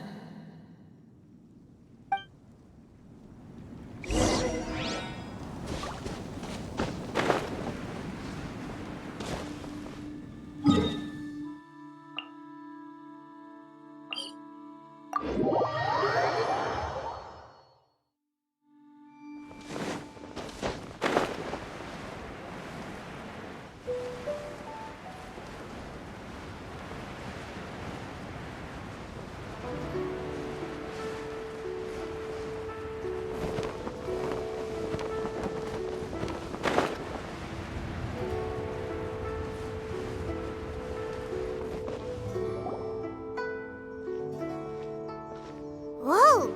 Madam Ping? And Cloud Retainer? It appears you made haste after all. One arrived but moments before you. Oh, bless my soul. To what do I owe the honor? How nice of you all to come and visit me. Miss Illuminated Bird, haven't you said anything yet? Said what, precisely? And why should one be tasked with saying it? 'Cause you're the one who's known Madam Ping the longest. Street word. Or rather, presumably, you would prefer to be addressed as Ping? Oh, Cloud Retainer, you are uncommonly polite today.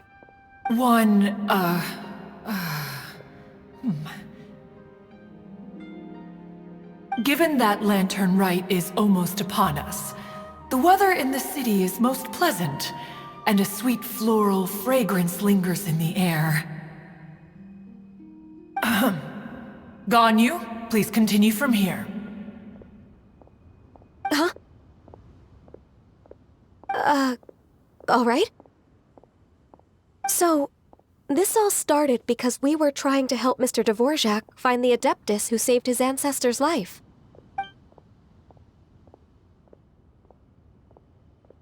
Cloud Retainer informed us that the one who played that melody and rescued the drowning man was none other than yourself. Let me think. Yes, I do believe I recall that encounter. What a long time ago that was. I'm surprised that you still remember it. Even more astonishing, perhaps, is the fact that this story has survived this long at all, when mortal lives are so very brief. It appears that she has proven herself right once again. Who's she? We like to call her Guizhong. From the look in Cloud Retainer's eyes, I sense that she has already told you all about her. Albeit reluctantly, one might add. There is no harm done. After all, Lantern Rite's very purpose is to commemorate the heroes who gave their lives for Liyue. Although Guizhong did not live to see the splendid sights of today, she was as much a hero as any other. So how has she proven herself right again exactly? Once upon a time, she said to me that humans were a weak form of life that she wished to protect with her wisdom. But as she interacted more and more with them, her opinions on them began to change. She marveled at the beautiful complexity of their spirits, the sheer splendor of all they could accomplish through their hard work and intelligence. She told us that to underestimate human potential would be to make a grave mistake. With the smallest amount of guidance, enormous power can be unleashed in them. And a human who has reached their full potential may well be her equal. Someone who could have as much to teach an Adeptus as to learn from them. She always had a way with words. That her mechanical accomplishments were judged superior to one's own was, one suspects, in large part due to her sheer eloquence. Speaking of mechanics, Cloud Retainer, do you still remember that potted plant mechanism? The one that the two of you gave me as a gift? Of course. Guizhong and one both put an immense amount of effort into that gift. It would be no overstatement to call it a testament to each of our individual technical genius. As Guizhong once said, it takes every blade of grass and every flower to make a homeland. When I see the sight of Liyue Harbor before us today, I am reminded of this. Madame Ping looks very emotional right now. Of all of us, it was Guizhong who was the fondest of these grand and exciting occasions. If she were still with us, I'm quite sure she would still be trying to best Cloud Retainer's finest works at every opportunity. Liyue Harbor is always filled with the sound of music at this time of the year. If she were here, one is certain that she would seek you out to discuss and debate the virtues of various melodies. Oh yeah, music! We've been dying to ask.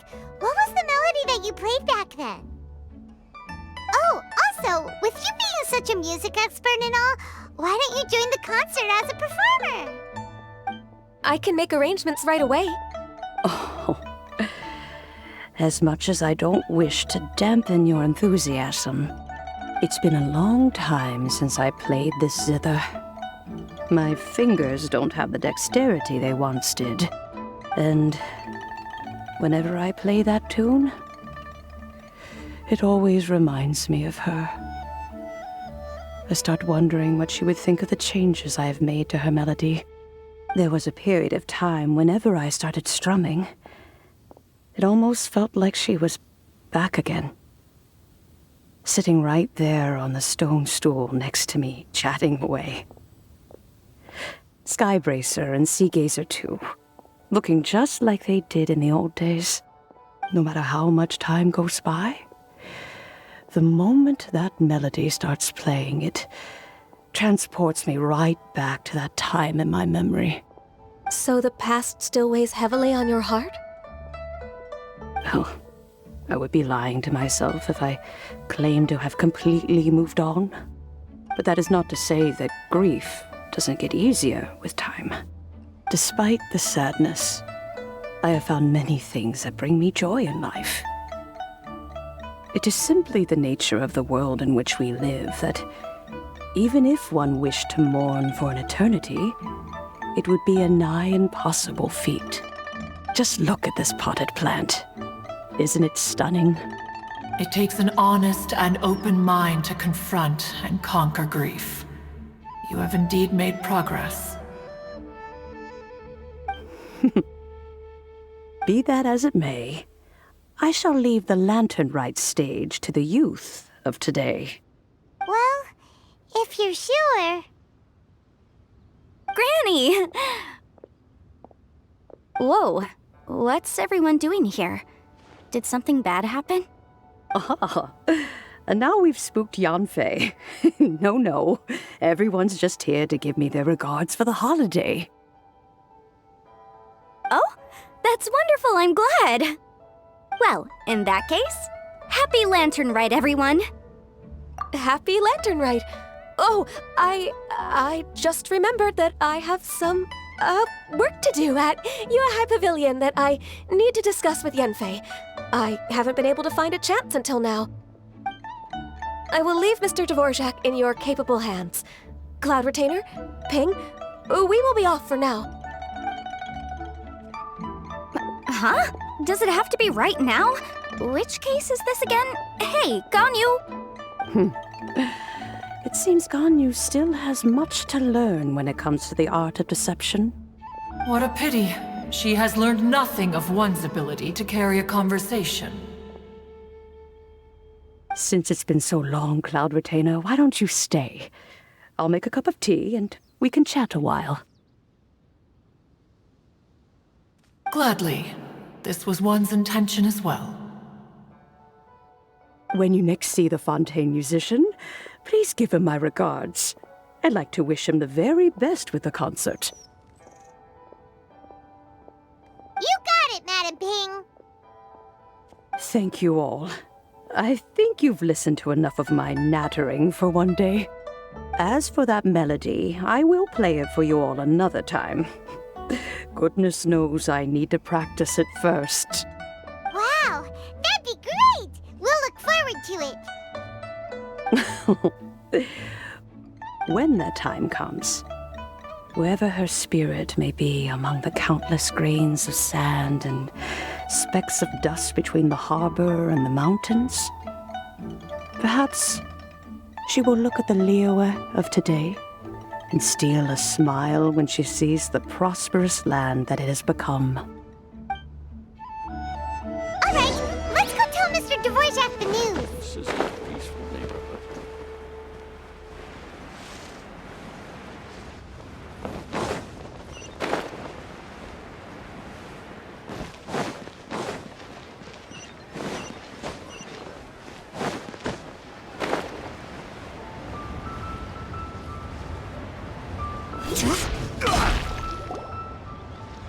Mr. Dvorak! Ah, and Kuching's here too! Thanks for helping set all of this up. Welcome back. Did everything go well?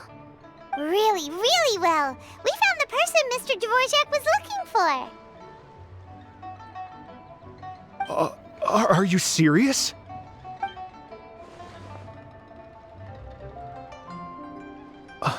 I see. So the melody my ancestor heard was an adeptus remembering her late friend? That certainly explains why it was such a powerful and poignant tune. Huh. That's a really interesting first reaction. Guess that comes with having a musical mind. I have to say, though, it's hard to believe that the fairy from the tale is now an elderly granny. Oh, Paimon knows exactly what you mean. Normally, Adepti don't age at all. But Streetward Rambler, or Madam Ping as we know her, probably only became old because it's what she wanted for herself. Madam Ping possesses vast knowledge and great wisdom. Whatever physical form she may decide to take, her mind and wits are as sharp as they come. Yep, Kuching summed it up perfectly. That's exactly what Paimon was trying to say. I think... yes. I must thank her in person. That can wait until after the concert, though. For now, I need to devote all my emotional energy to the performance. Ah, speaking of, Madam Ping wishes you all the best at the music festival.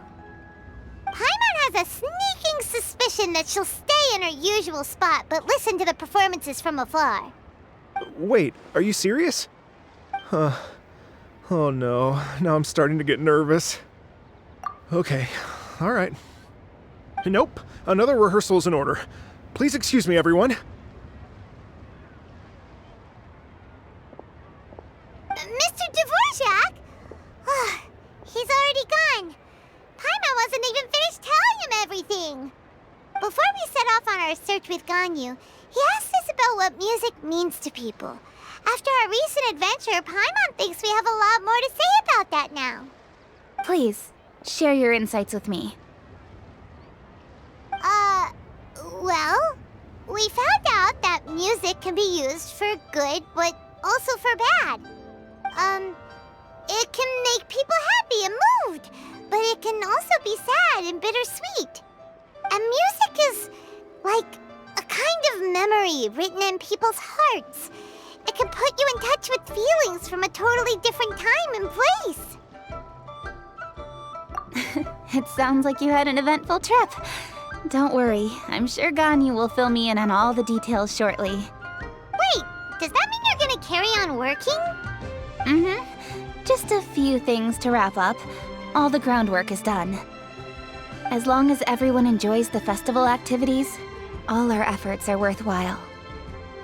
Happy Lantern Rite to you as well. Whew. That should be everything taken care of, right? Oh, no, wait. Paimon feels like she's forgetting something. What was it? Oh, it feels like it was a while ago. Shoot! Latent... Wait, no. Anyway, fancy bamboo shoots! Zhang-Li said he wasn't in a hurry, so if we went now, there's probably still time, right? Anyway, even if we don't make it, it's not our fault. He could have totally picked them by himself. Ugh. Anyway, let's go check with him at Wangsheng Funeral Parlor.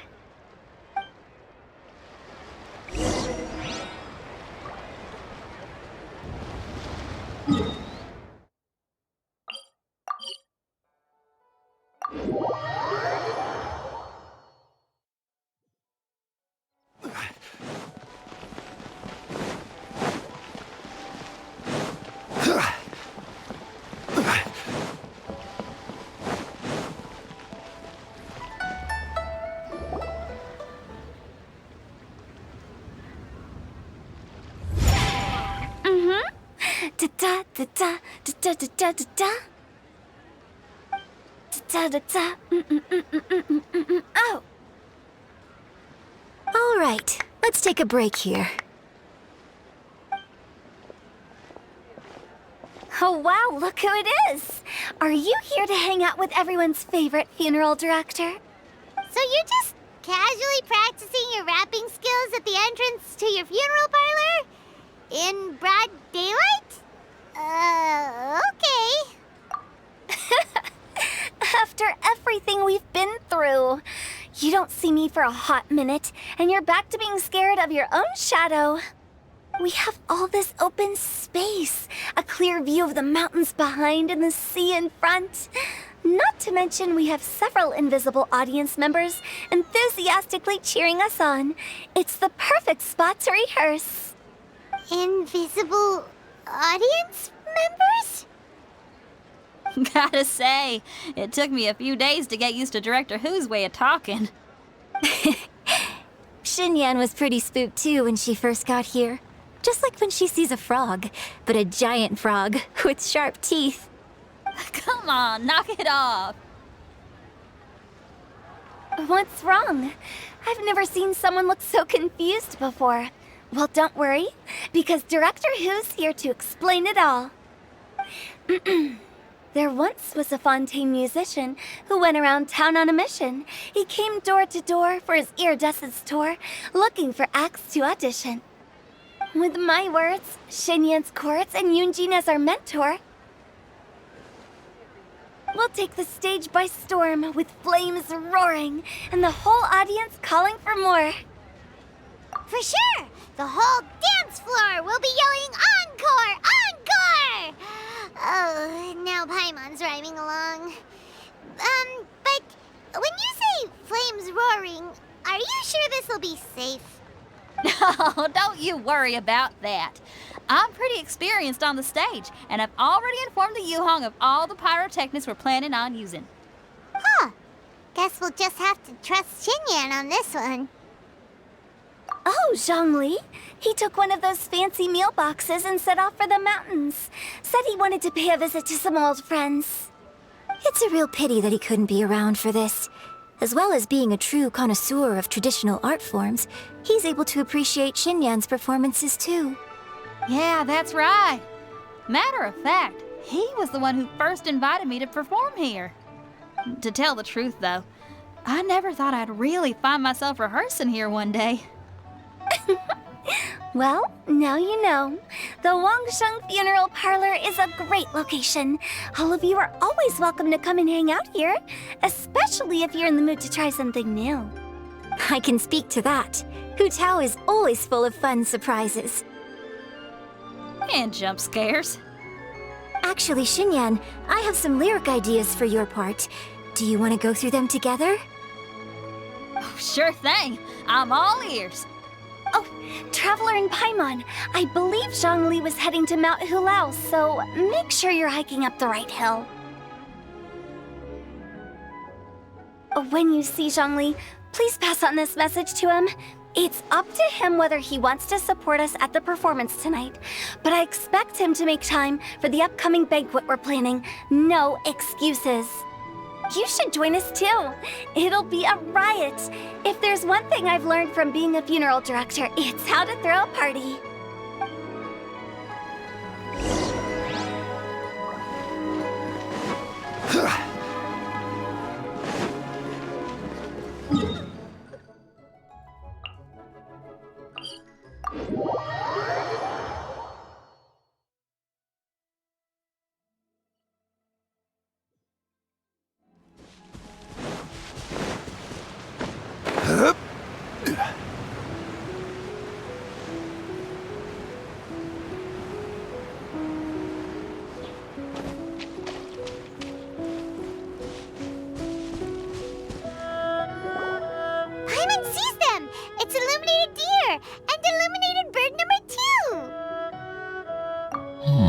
A familiar face.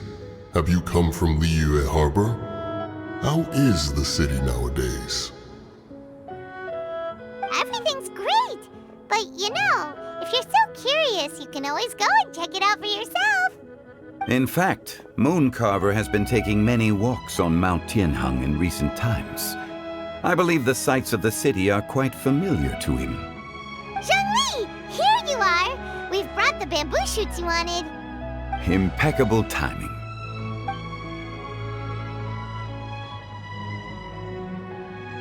Traditionally, bamboo shoot soup ought to be slow-cooked for many hours on low heat.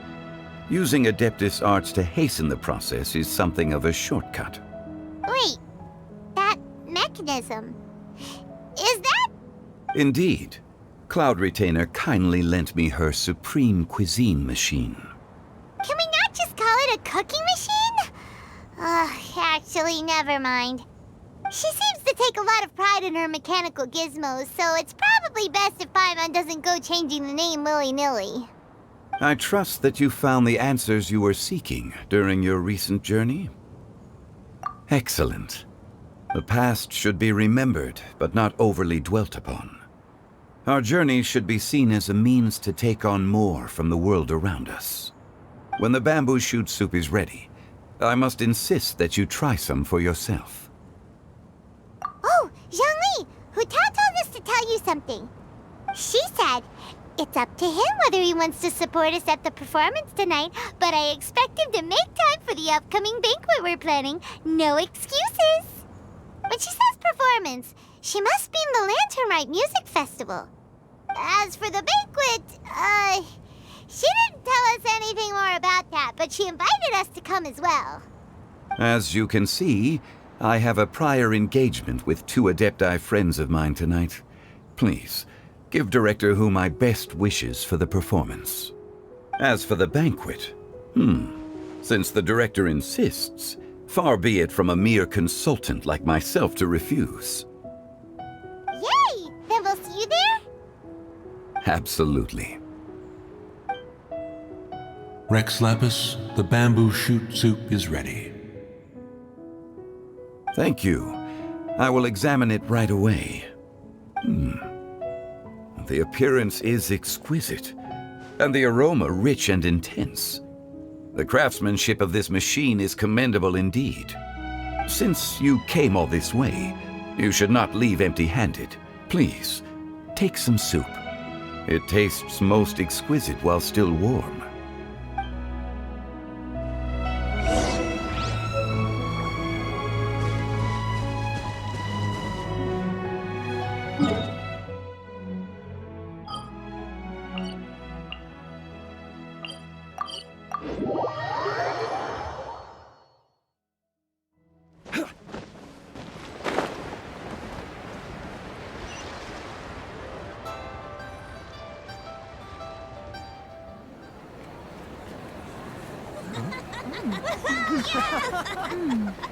I'm honored to be here on the Iridescence Tour stage. All right, without further ado, I'm Xinyan, this is Hutao, and this is a little something called... The Blaze Lilies!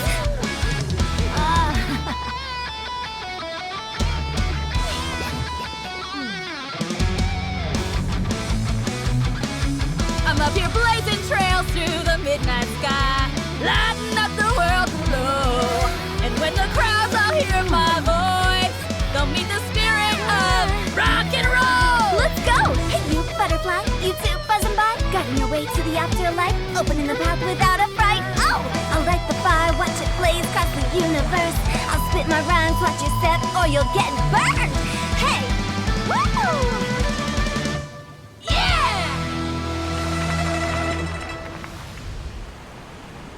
Does anyone have any plans tomorrow? With another year behind us, I think we deserve a celebration of our own. My treat. Interested? The Tianquan footing the bill? I can't miss out on that.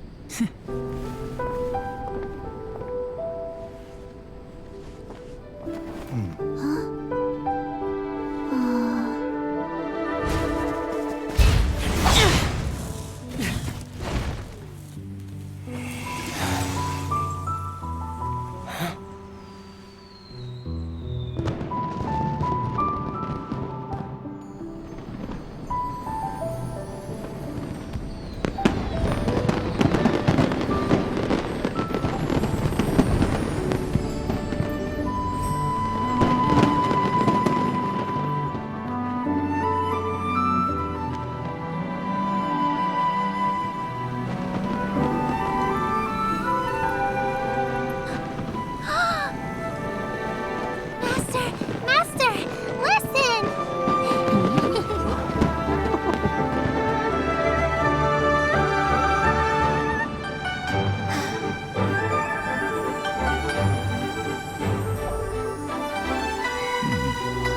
May the year ahead be a blessed one. I believe it shall be.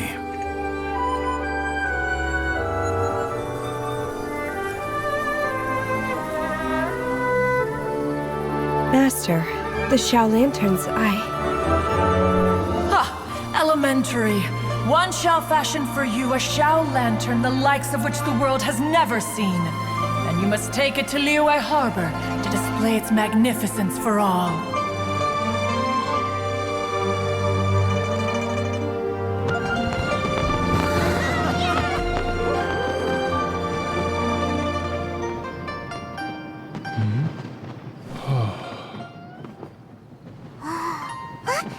Listen! That must be Madame Ping!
Traveler, hurry! It's almost time for us to join Hu Tao for dinner!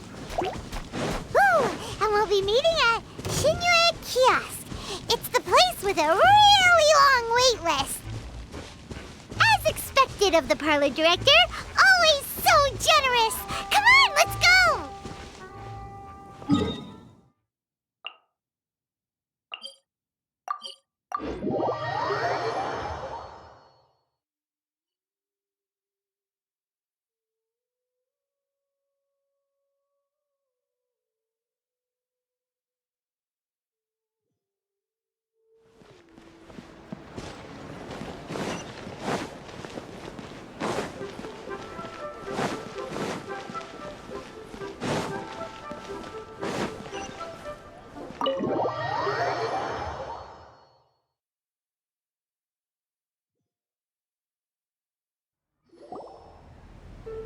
Oh, so that's how it is.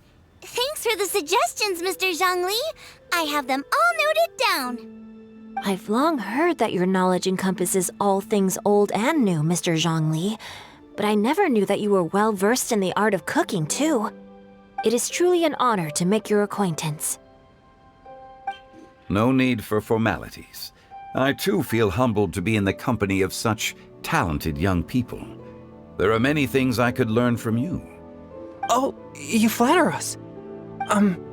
If it's possible, may I trouble you to provide a few words of guidance for my practices in exorcism? Exorcism? I can't say I'm an expert in the field, but if you don't mind, we could start by discussing... Whoa, there's so many people here! All we knew was that Hu Tao invited Zhongli over. Paimon never thought we'd be meeting so many old friends! Happy Lantern Rite, everyone! Likewise. Please take a seat.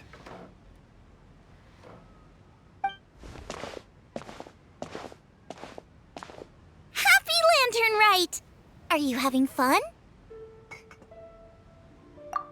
Me too. I've seen Xinyan perform before, but this is the first time I've watched something like this. I heard that the audience loved it too, and she's been receiving quite a lot of performance invitations lately. She's more busy than ever, and Yoonjin's gonna help her. Yep, and they asked us to pass on their season's greetings to everyone. They hope we'll have a wonderful gathering. The performance was spectacular indeed. However, it gave Xiangling a huge burst of inspiration, which in turn gave us a bit of a headache. Us? Did Xiangling ask you to try out her dishes too? That, my friend, is beside the point. Watching you eat was enough for me. Come to think of it, I probably shouldn't have burdened Chongyun with eating my share too. Hold on, Xiangling came up with a new recipe?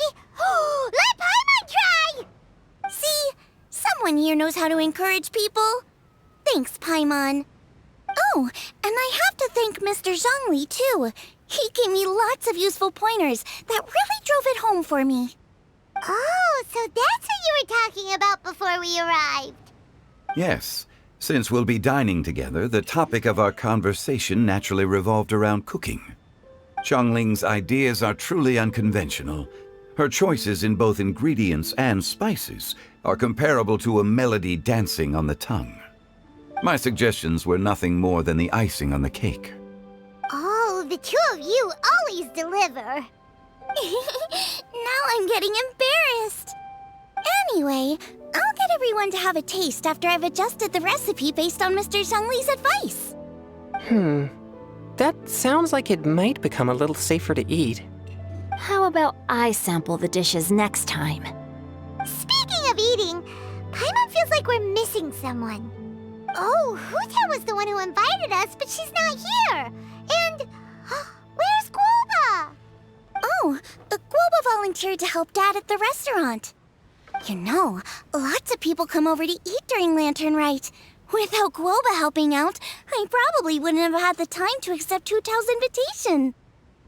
As for Hu Tao... The director went to collect a guest. She asked me to stay here and host you for the time being. Seems like it's almost time. Huh? Hu Tao went to fetch someone in person? Oh, that must mean they are super important. Could it be Kuching? Ningguang? Or Captain Beto? She didn't clarify. And as her subordinate, I couldn't just pry into the details, could I? Ta-da! We're here! Oh, we're not late to the party, right? Right? Good thing the Conqueror of Demons and I are both as swift as the wind. And whoosh, we made it just in time.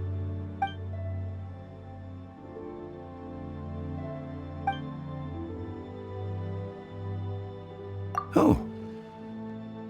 I see. So the important guest is the Conqueror of Demons. I've been looking forward to meeting you. The director didn't mention anything when she invited us. What a pleasant surprise. Gathered here with us tonight are not only young and accomplished individuals, but also the protector of Liyue's peace, Adeptus Alatus. To convene here with all of you is indeed a great honor.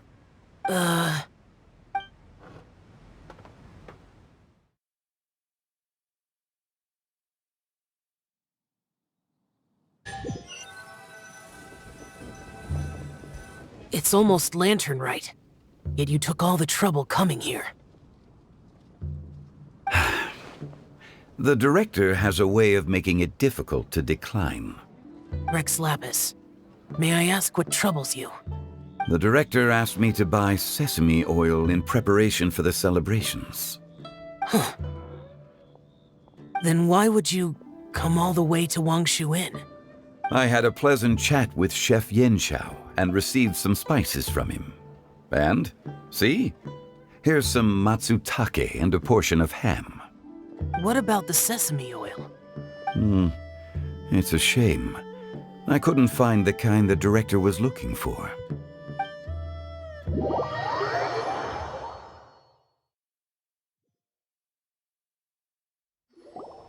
I'm sure you're exaggerating, Zhang... Sir. There he goes again. Enough with the pleasantries. Go let our guests take a seat. Everyone here today is well known in their own field and has probably heard about one another to some extent. Some of us are even old acquaintances, so there's no need to be this formal. I heard that the Conqueror of Demons and the Traveler are pretty close, no? Great! You two sit together. You should take a seat too, Director. Oh? Finally remembered me? When we arrived just now, the host at Xinyue Kiosk told me our dishes are almost ready. Perfect timing. Let's not wait any longer and ask them to bring out the food.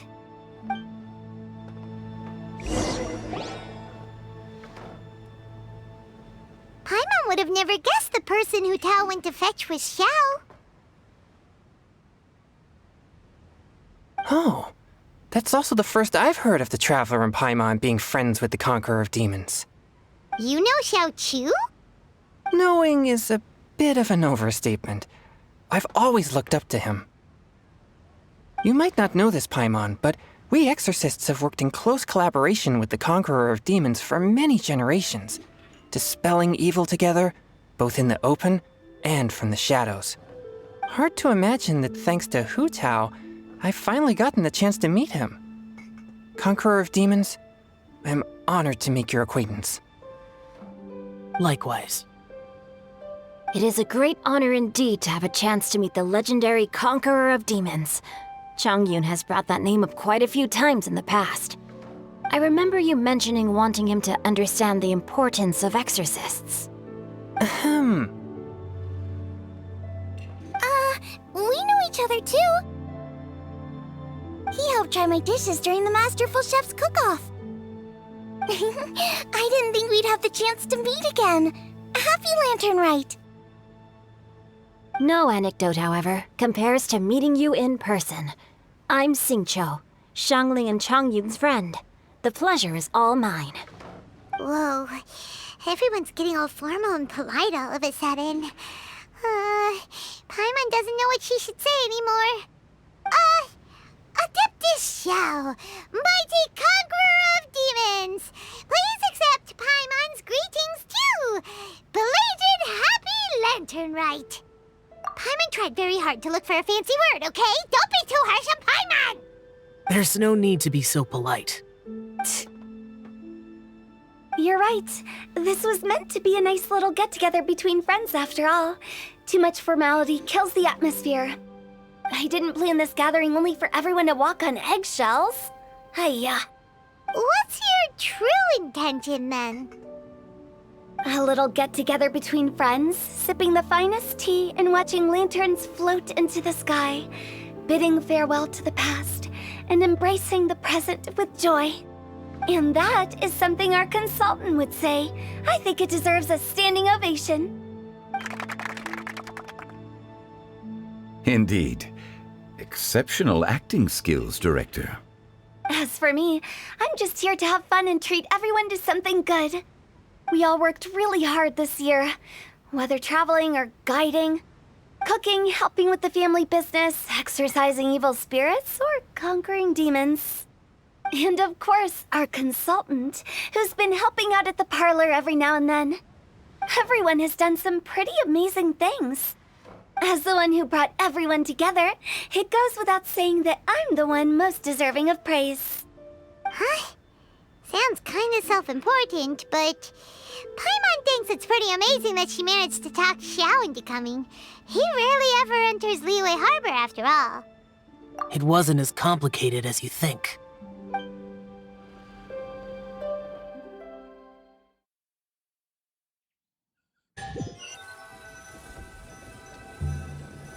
Okay, gotcha. Thanks, boss lady. It's not boss lady, just boss. And there she goes. What a lively girl. Conqueror of demons, Adepta Xiao. Guardian of Wangshu Inn, hero of Dihua Marsh. I know you're there. Quiet. Do not disturb the peace. Sorry, but you wouldn't show up if I didn't yell your name, would you? I know you. You're the 77th director of Wangsheng Funeral Parlor. Is there something you need?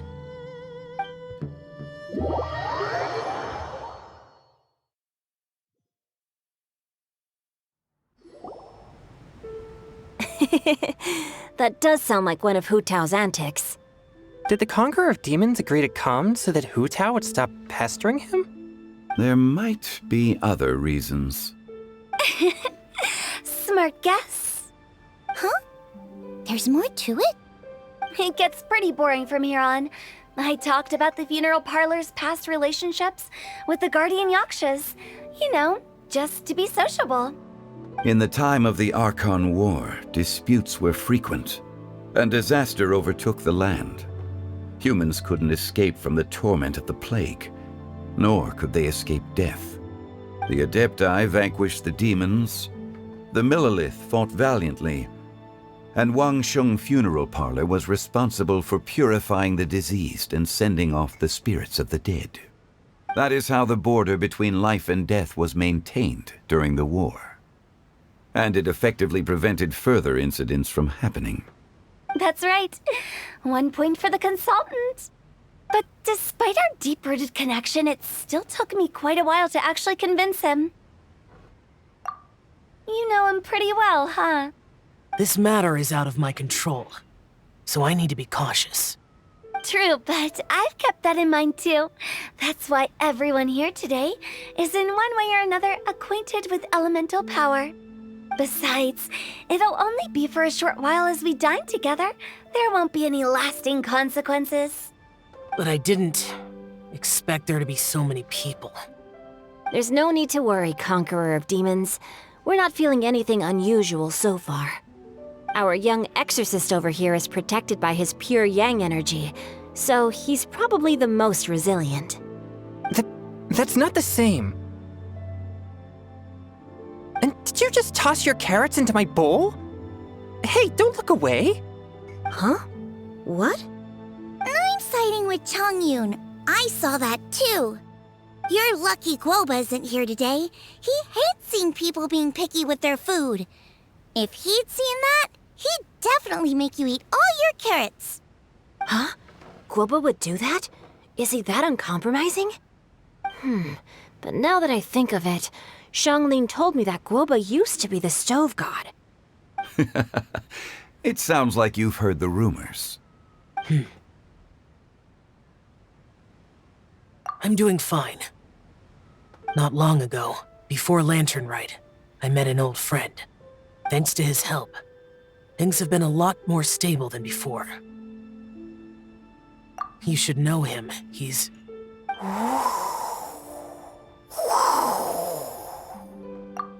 Seeds of story, brought by the wind. And cultivated by time. Did Paimon just unconsciously complete that saying? That voice. Could it be?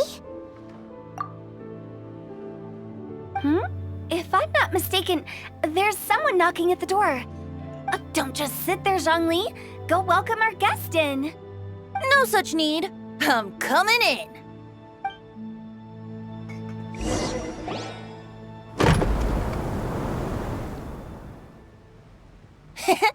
You finally let me in. Hello, hello. No matter if we've met before or not, this moment marks a brand new encounter. Old friends and new. Happy Lantern Rite. Oh, it's the tone-deaf bard. Oh, he seems to carry a valiant breeze wherever he goes. It looks like we're gonna be friends. Fate has brought us together, so come on, take a seat and be my guest. Help yourself. Oh, I'll ask them for another set of cutlery. This young lady here is as bright as a fresh bouquet of flowers in the morning's rising sun. She no doubt is the one with the most authority here. Whoa, these dishes look amazing! Is it really okay for me to join in? All right, I'm digging in. Huh, it's you. Oh, isn't this Genyu? Genyu? Yep. Now that I've taken a closer look, you're a fan of Genyu's works, aren't you? I met Xingqiu at a light novel convention. Ah, how I wish we'd met sooner. I never expected that there'd be another person in this world who could interpret Genyu's new novel as thoroughly as I could. Venti, you're being too humble. Considering your poetic talent, your fundamentals are way more impressive. Could this new guest be Master Xingqiu's friend? Yes. Monsters become more active than usual as we get closer to Lantern Rite. I was patrolling Dihua Marsh a few days ago, when I happened to run into this... You've already forgotten? I'm a bard, remember? And bards go around singing wherever they like. Oh, right. And this bard was performing in Dihua Marsh. It was a moving melody, and it made me feel relaxed and at ease. I couldn't help but stay and listen. Thank you for your patronage. I understand now, too. I'm Zhongli, currently working at the Wangsheng Funeral Parlor. It's a pleasure to meet you, new friend.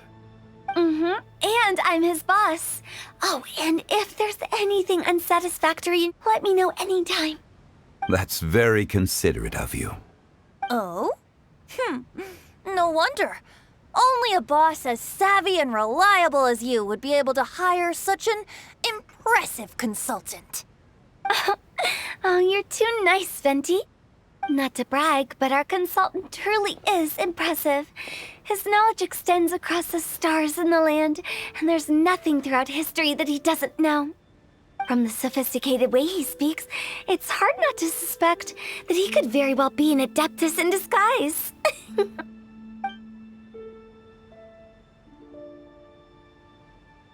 Shao, you're an adeptus. Do you think it might be possible?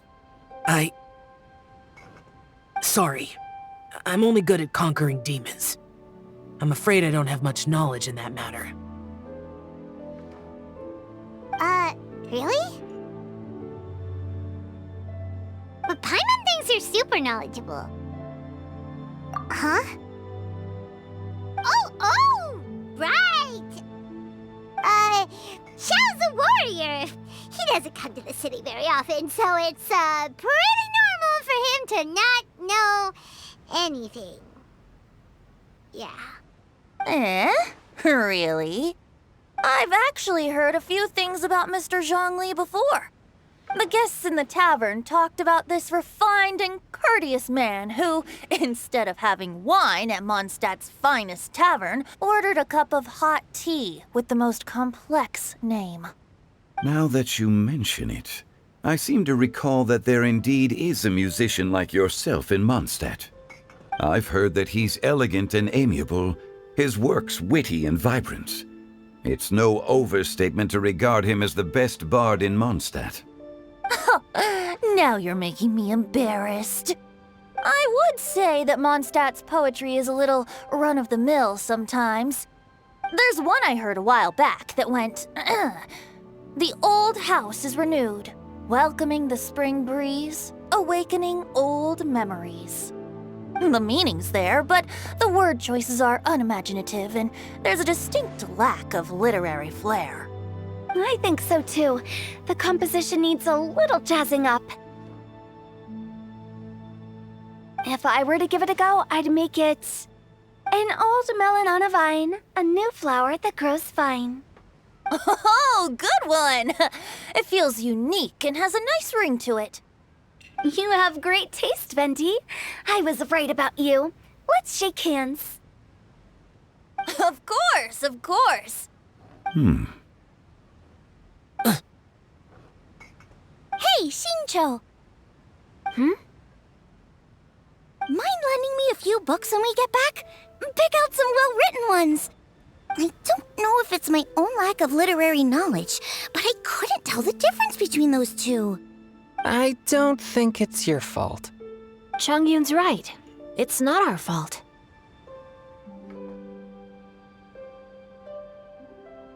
Oh, you have a point.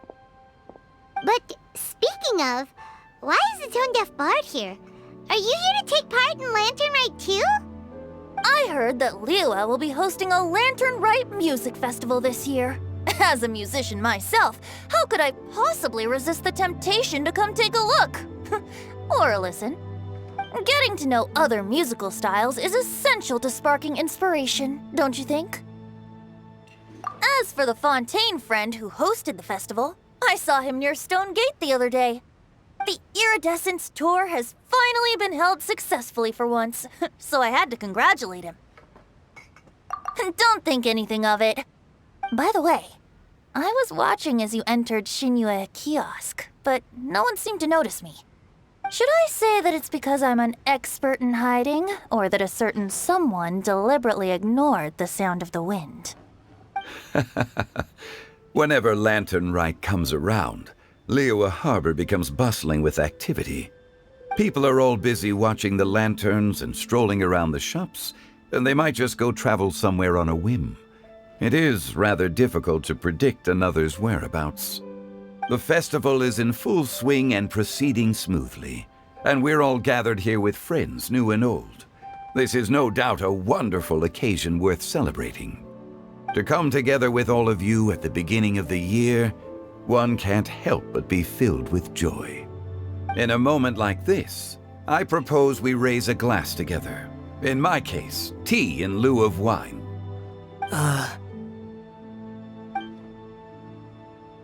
Very well said, Mr. Zhongli. That was exactly what I wanted to say. Now I'm getting a little self-conscious. I didn't cause you too much trouble barging in like that, did I? We usually drink wine during occasions like this over in Mondstadt, but since Mr. Zhongli insists on drinking tea, I'll give a toast with tea too. Everyone, thanks for the treat. You're welcome. As the host of this gathering, I hope everyone enjoys the food and drinks. May this year be better than the last. Considering that everyone may have other matters to attend to later, sticking to tea seems like a good idea. All of a sudden, they started proposing toasts. Should we? What's with the urgency? Sure. Have you two finished eating? It's always nice to have a breath of fresh air after a meal. Helps with digestion. Paimon will come too. Yeah? Okay then. Don't forget to come back.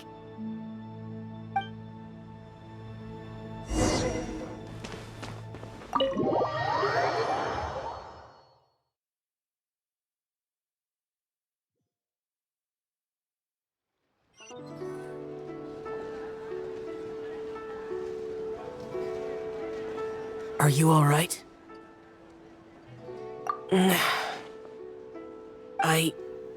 It's hard to describe. It's not that. There were those among the Adepti who loved gatherings and idle chit-chat. Sometimes they would call up a few others for a drink. Even I got dragged along to their gatherings many times. The Adepti all have their specialties, making most of them proud and arrogant. Everything they say is straight from the heart.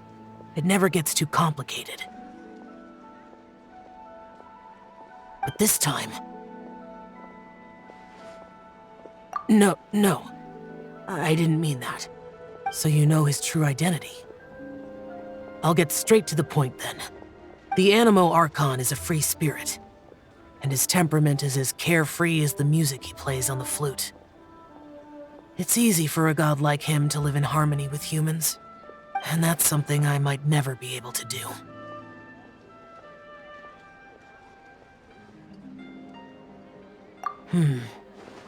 That does sound like something you would say. No matter. I know my circumstances. Whenever I think of the ordinary conversations I've had with you, it feels strangely novel. Yes. The parlor director went out of her way with the invitation, so it was difficult to turn her down.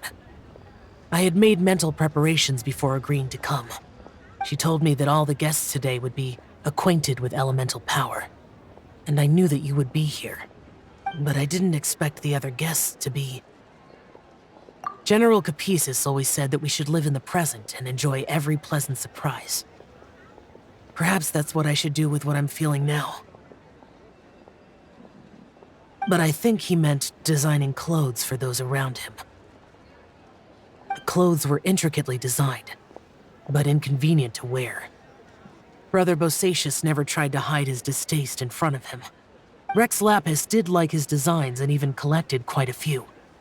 The outfit he wears now was also designed by General Capisis himself. I never saw him wear this during the war. I didn't expect him to start wearing it later. Oh, here you are. I'm not intruding, right? You're not. What is it? Hu Tao saw that everyone's done eating and asked the staff to bring out the desserts. Paimon got so anxious that you weren't back yet that she scarfed down her dessert without the usual slurping and munching. To be honest, I was kind of worried too.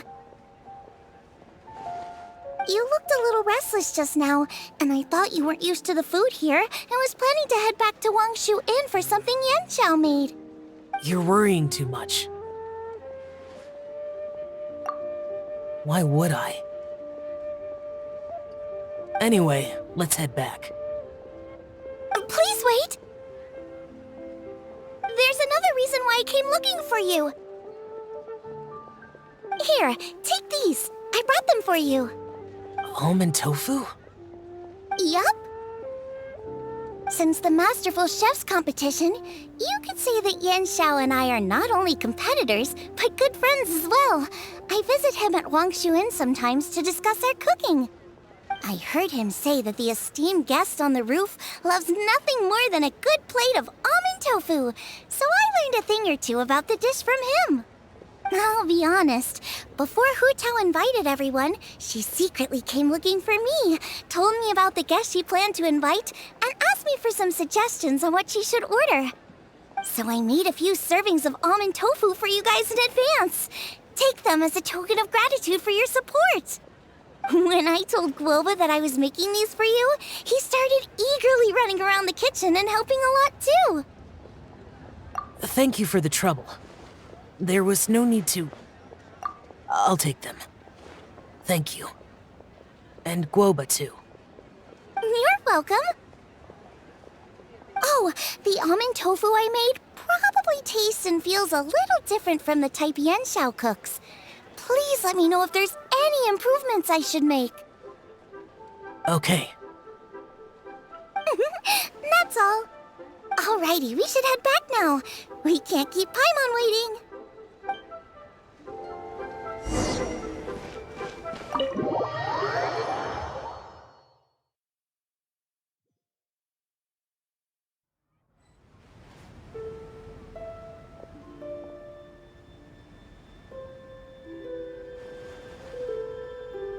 You're finally done whispering secrets to each other? So much for promising Paimon you'll be back soon. How could you say that to Paimon? In that case, besides having no sense of time, Paimon will let you know what having no sense of fullness looks like. Your dessert is all Paimon's. Sorry to keep everyone waiting. No worries, we're all just chatting here. There's no serious business to take care of. Whether we're chatting outside or inside, it's all the same.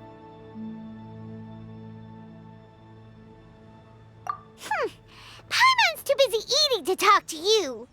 But even though we're all well acquainted by now, I think this festive gathering deserves something ceremonious. Oh? Is this some local custom? Nope. This is something I made up so that good luck will be on our side, that's all. Spontaneity is the best choice to make here. Let's use this incense burner on the table. It's been lit for so long now that the incense is running out. I'll leave refilling and lighting the incense to the most distinguished guest among us all. Lighting the incense will signify continuous growth and prosperity in all our endeavors in the new year. I see. Perfect symbolism, as expected of Hu Tao. And speaking of the most distinguished guest here today, I'm sure we all agree that it's Mr. Zhongli. I'm not very familiar with the details of his past deeds, but chatting with him has been a real eye-opener, even for a bard who has traveled all across the world. If knowledge were a form of power, one could even say that you're a wielder of unlimited strength. But when it comes to having a way with words, the notable bard is certainly one cut above the rest. I just happen to have a good memory. It is such an unexceptional skill, yet you made it sound like an unparalleled talent. I am truly impressed. Since we all get to nominate someone...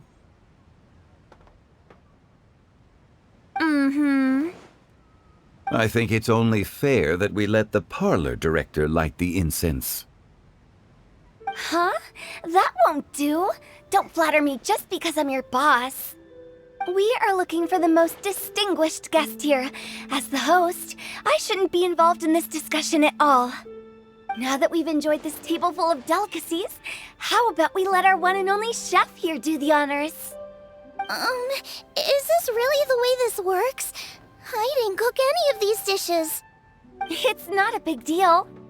Just look at her! Xiangling, the disciple of an adeptus, the stove god's best companion, the winner of the Masterful Chef's competition. The only heir of the famous One Mean restaurant. A good old friend of mine. There's no better choice. Why does Paimon feel like we're back at square one again? Please stop! You're making me embarrassed. If we're looking for a distinguished guest, surely the second son of the Feiyun Commerce Guild counts. It's one of the largest commerce guilds in Liyue Harbor. Huh? Don't get me involved in this. Oh, not a bad choice. With the Commerce Guild's young master lighting the incense, we're all sure to make a huge sum of mora in the new year. That's not how it works. Making a fortune is indeed a fine wish. but it's of lesser importance than good health and happiness. Which means we should choose Chongyun, the skilled exorcist who keeps everyone's home safe from evil spirits. Huh? Now you're nominating me? I can't be the one when we have the Conqueror of Demons right here. Adeptus Xiao has the most seniority among everyone here today. We should... I refuse. I am most certainly not the most distinguished guest here. You should all be able to make the right judgment based on your observations. One person here is well acquainted with everyone else.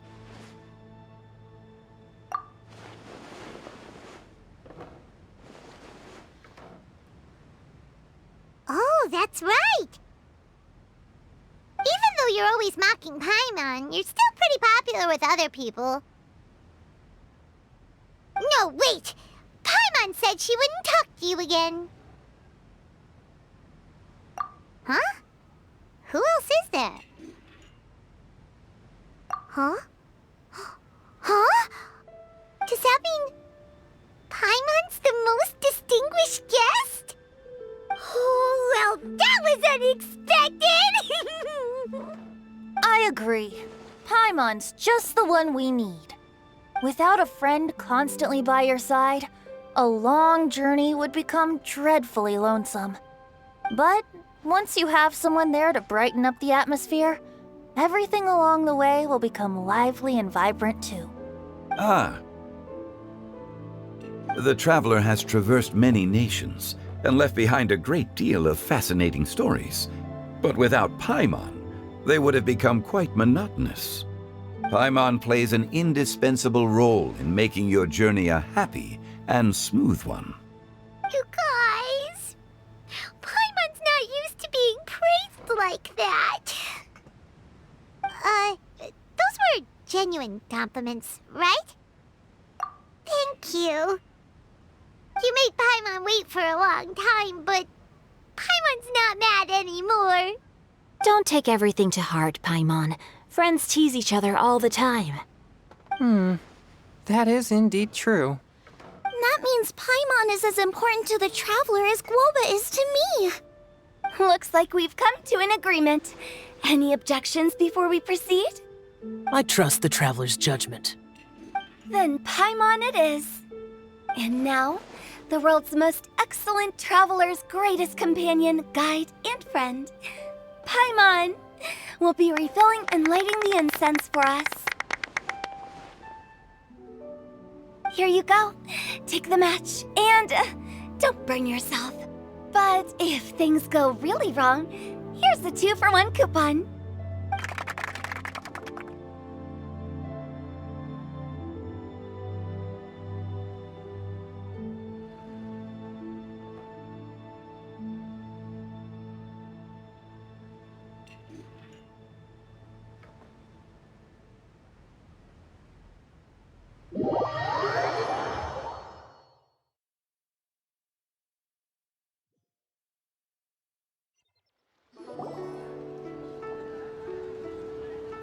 It's getting late. I won't take up any more of your time. You're all free to go as you please. Yep, the tea was amazing too. You don't have to go all polite on me. Just remember to come when I invite you next time. Let's see. It's dark out, so I'm going to accompany Xiangling, Xingqiu, and Chongyun back home. As for the rest of the guests, I'll leave them to our consultant. No need. I'm headed towards the harbor to meet a friend on the ship. There's no need to trouble one such as Mr. Zhongli. I think you know the place I'm talking about. Come meet me anytime. It was great getting to know you all. Let's meet again when the spring breeze begins to blow. Bye. Oh, we should write poetry together sometime. We'll catch you all later then. Don't forget to return to the parlor later.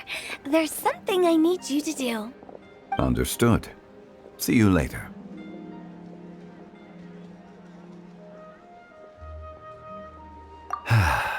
Well then. Rex Lapis. Just Zhongli will do. I live as a mortal in Liyue Harbor now. I am just one among many who begin work at sunrise and retire to rest at sundown. If we were to consider status and seniority as Zhongli, I should be respectfully referring to you as Adeptus Shao. Heaven forbid. Not you too. I meant what I said. I heard that during the Lantern Rite Music Festival, you conferred with Streetward Rambler and Cloud Retainer. I take it as you've gained a lot more knowledge about the past? The same truth will sound different coming from different people. As more bear witness to a story, feelings and interpretations expand in variety too. I once had a pleasant chat about the past and present with a Sumeru scholar named Soraya, and learned a few things about her research topic. From the evidence she found and the conclusion she made, her area of research is already very close to the truth. But there are multiple sides to humans and gods alike. In the legends recorded by humans, some gods were depicted as arrogant and condescending, while others were kind and capable. But whether to me, Streetward Rambler, Cloud Retainer, or younger adepti such as Shao and Ganyu, those adepti and gods that may seem extraordinary to humans are something more akin to close companions. This was as true back then as it is right now. Just how Shao may seem unapproachable to most, but the Traveler has proved otherwise. So there's no need to dwell too much on certain things. Zhongli, what you're saying is... It looks like you understood what I meant. Ah. The director asked me to accompany you on your return, but I don't think you'll need my protection. I'll be taking a walk around and admiring the night scenery. After that, it'll be time for me to go back and meet up with the director. Goodbye for now. Bye, Zhongli! Everyone's gone now. Paimon always feels a little empty inside when a lively celebration ends. But at least you always stay by Paimon's side. No. Paimon got it mixed up. Paimon, the best and most distinguished travel guide, will always stay by your side, Traveler. Good that you're aware of that. Shell, is there anything else you want to do? We could take you on a tour of Liyue Harbor. No need. I've stayed here for much longer than I had expected. The city lights are a fine sight, but it's time for me to leave. The events of today occurred so abruptly. I appreciate your kindness. Okay. I'll see you next time then.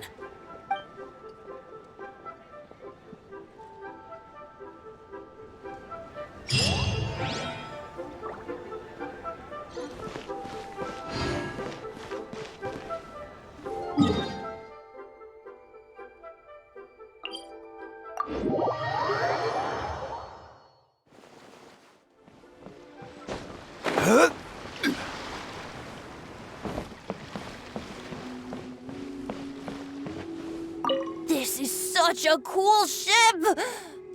Facing the sea breeze and gazing out at the soaring seagulls, makes me want to sing out loud! Kazuha, how about I stay here and be the ship's resident bard? What are my prospects? With your level of artistic finesse, I'm sure nothing will go wrong. But I'm afraid the sailors aboard are not the most versed in the arts. They probably wouldn't understand the deeper meaning your poetry holds. You can't say that for sure. Poetry is spur-of-the-moment creations. Anyone viewing the same sights and experiencing the same atmosphere would surely understand. There's a port in Mondstadt too, but I rarely get the chance to board any of the ships. Speaking of ships, everything's perfect about this one, except... Kazuha, could Could you tell your captain that my height says nothing of my age? I'm way past drinking age.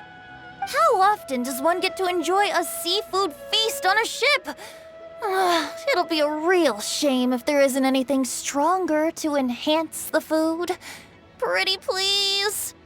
There's not much I can do about that. It's not because Captain Beto's not on the ship right now, but because there's no room for negotiation on this matter.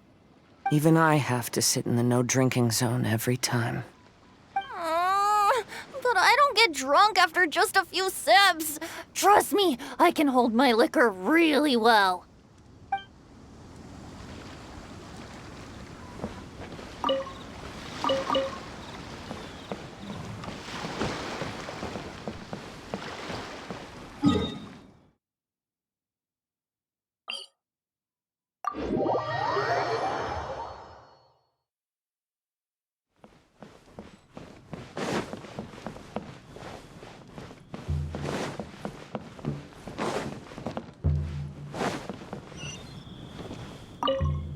Yen Xiao just came up here with some almond tofu, but I haven't finished everything Xiangling gave me yet.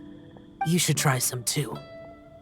I'm not as experienced in tasting mortal food as you, and I couldn't tell the difference.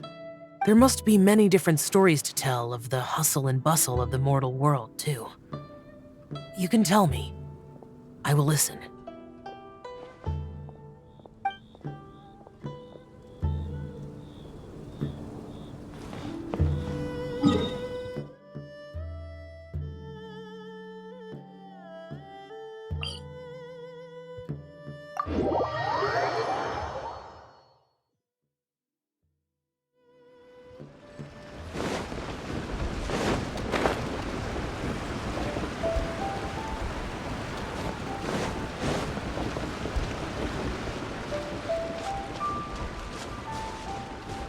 I'm so happy.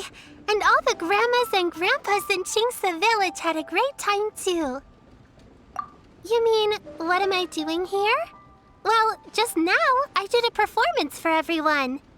Although I can't play an instrument anywhere near as well as Master, I can still sing. Even Granny Roshin said I did a great job. She also gave me some candies.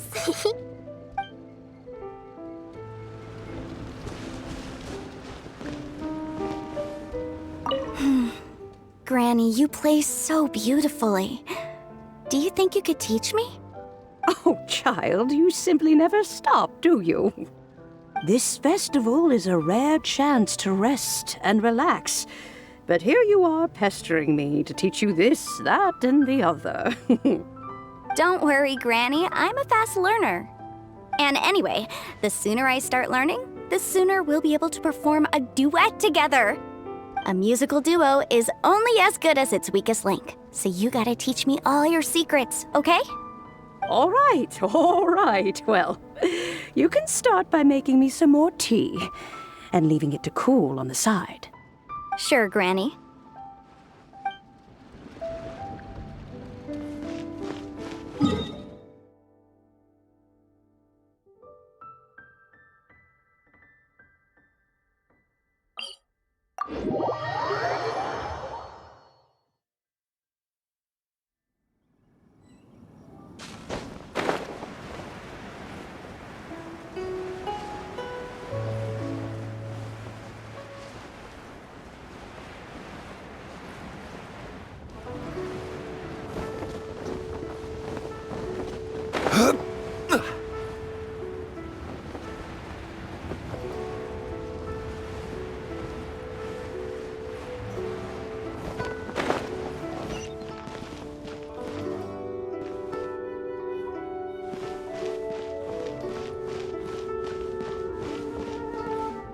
Hey, don't tell me you called me over for just a game of chess. You have to be more specific, Captain Beto.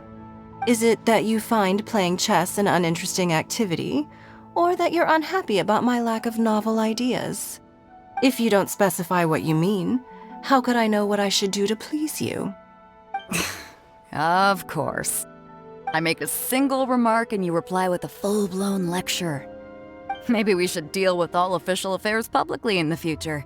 It might just make things easier. I'd be perfectly happy with that. I'm just worried that Captain Beto's business might be negatively affected. Don't give me that. That woman from Yenshang Tea House sometimes comes aboard to ask for information. She requested the fleet to import some goods, but how could I not know who she's actually working for?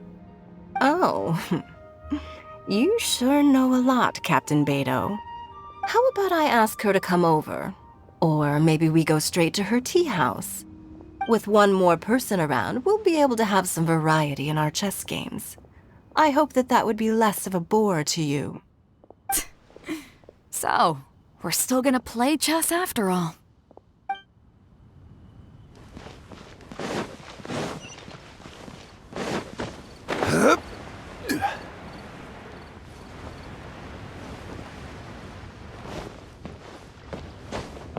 Time to go. Cheer!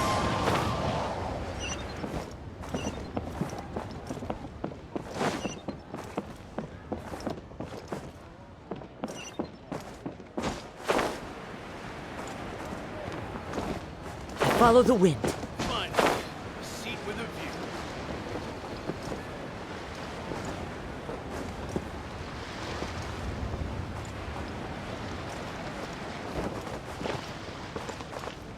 Okay, now I need to get a move on and write my next song.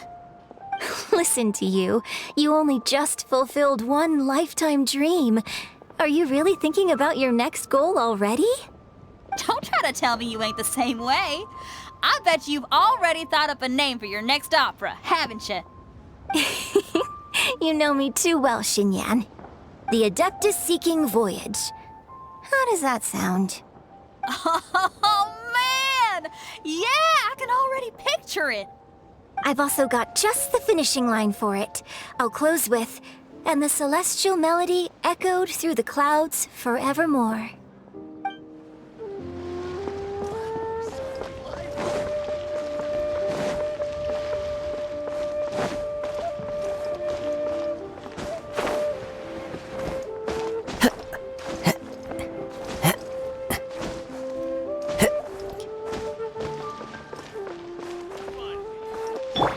Quake!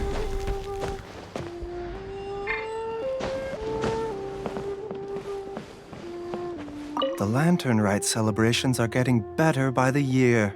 Such wonderful music. Dr. Baiju, I've brought the herbs. Who are they for? The singers. Performing at a music festival is very demanding. Using these herbs in good time will protect their voices from damage. Oh, that's why you were preparing them all night. I dared not neglect the Yuheng's request. Her messenger was quite insistent that it should take top priority. Let me double check again. This one is for...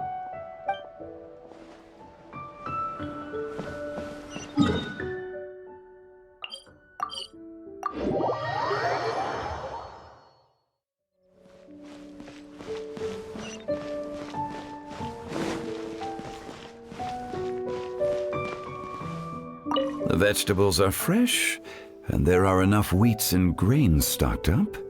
I'll pass on the seafood. Oh, it's you. We meet again. Surprised to see me here? It's the director's orders. Xiangling worked all day and night at the restaurant during the festival and didn't get to have any time to enjoy the festivities. The director sent me here to help out in the kitchen so that Xiangling will have some time to herself. But with someone as hardworking as you around, there seems to be nothing much for me to do. It feels good seeing my old friend in the kitchen, fetching ingredients and lighting fires. Perhaps I should borrow Cloud Retainer's Supreme Cuisine machine to speed things up. You'd still prefer to make them by hand, but of course.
Sing-Cho, you have to be honest.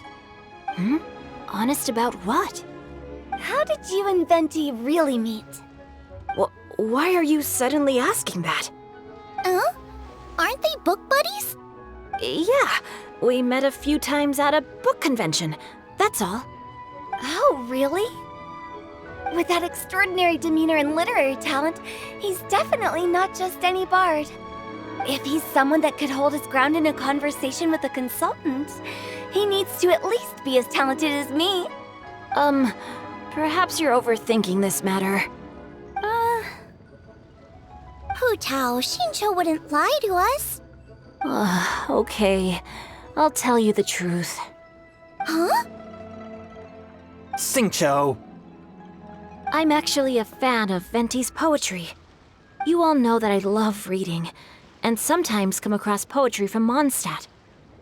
Among those works, I admire the ones penned by Venti the most. Just as Hu Tao said, his artistry is the reflection of his personality, remarkable grace and exceptional literary talent.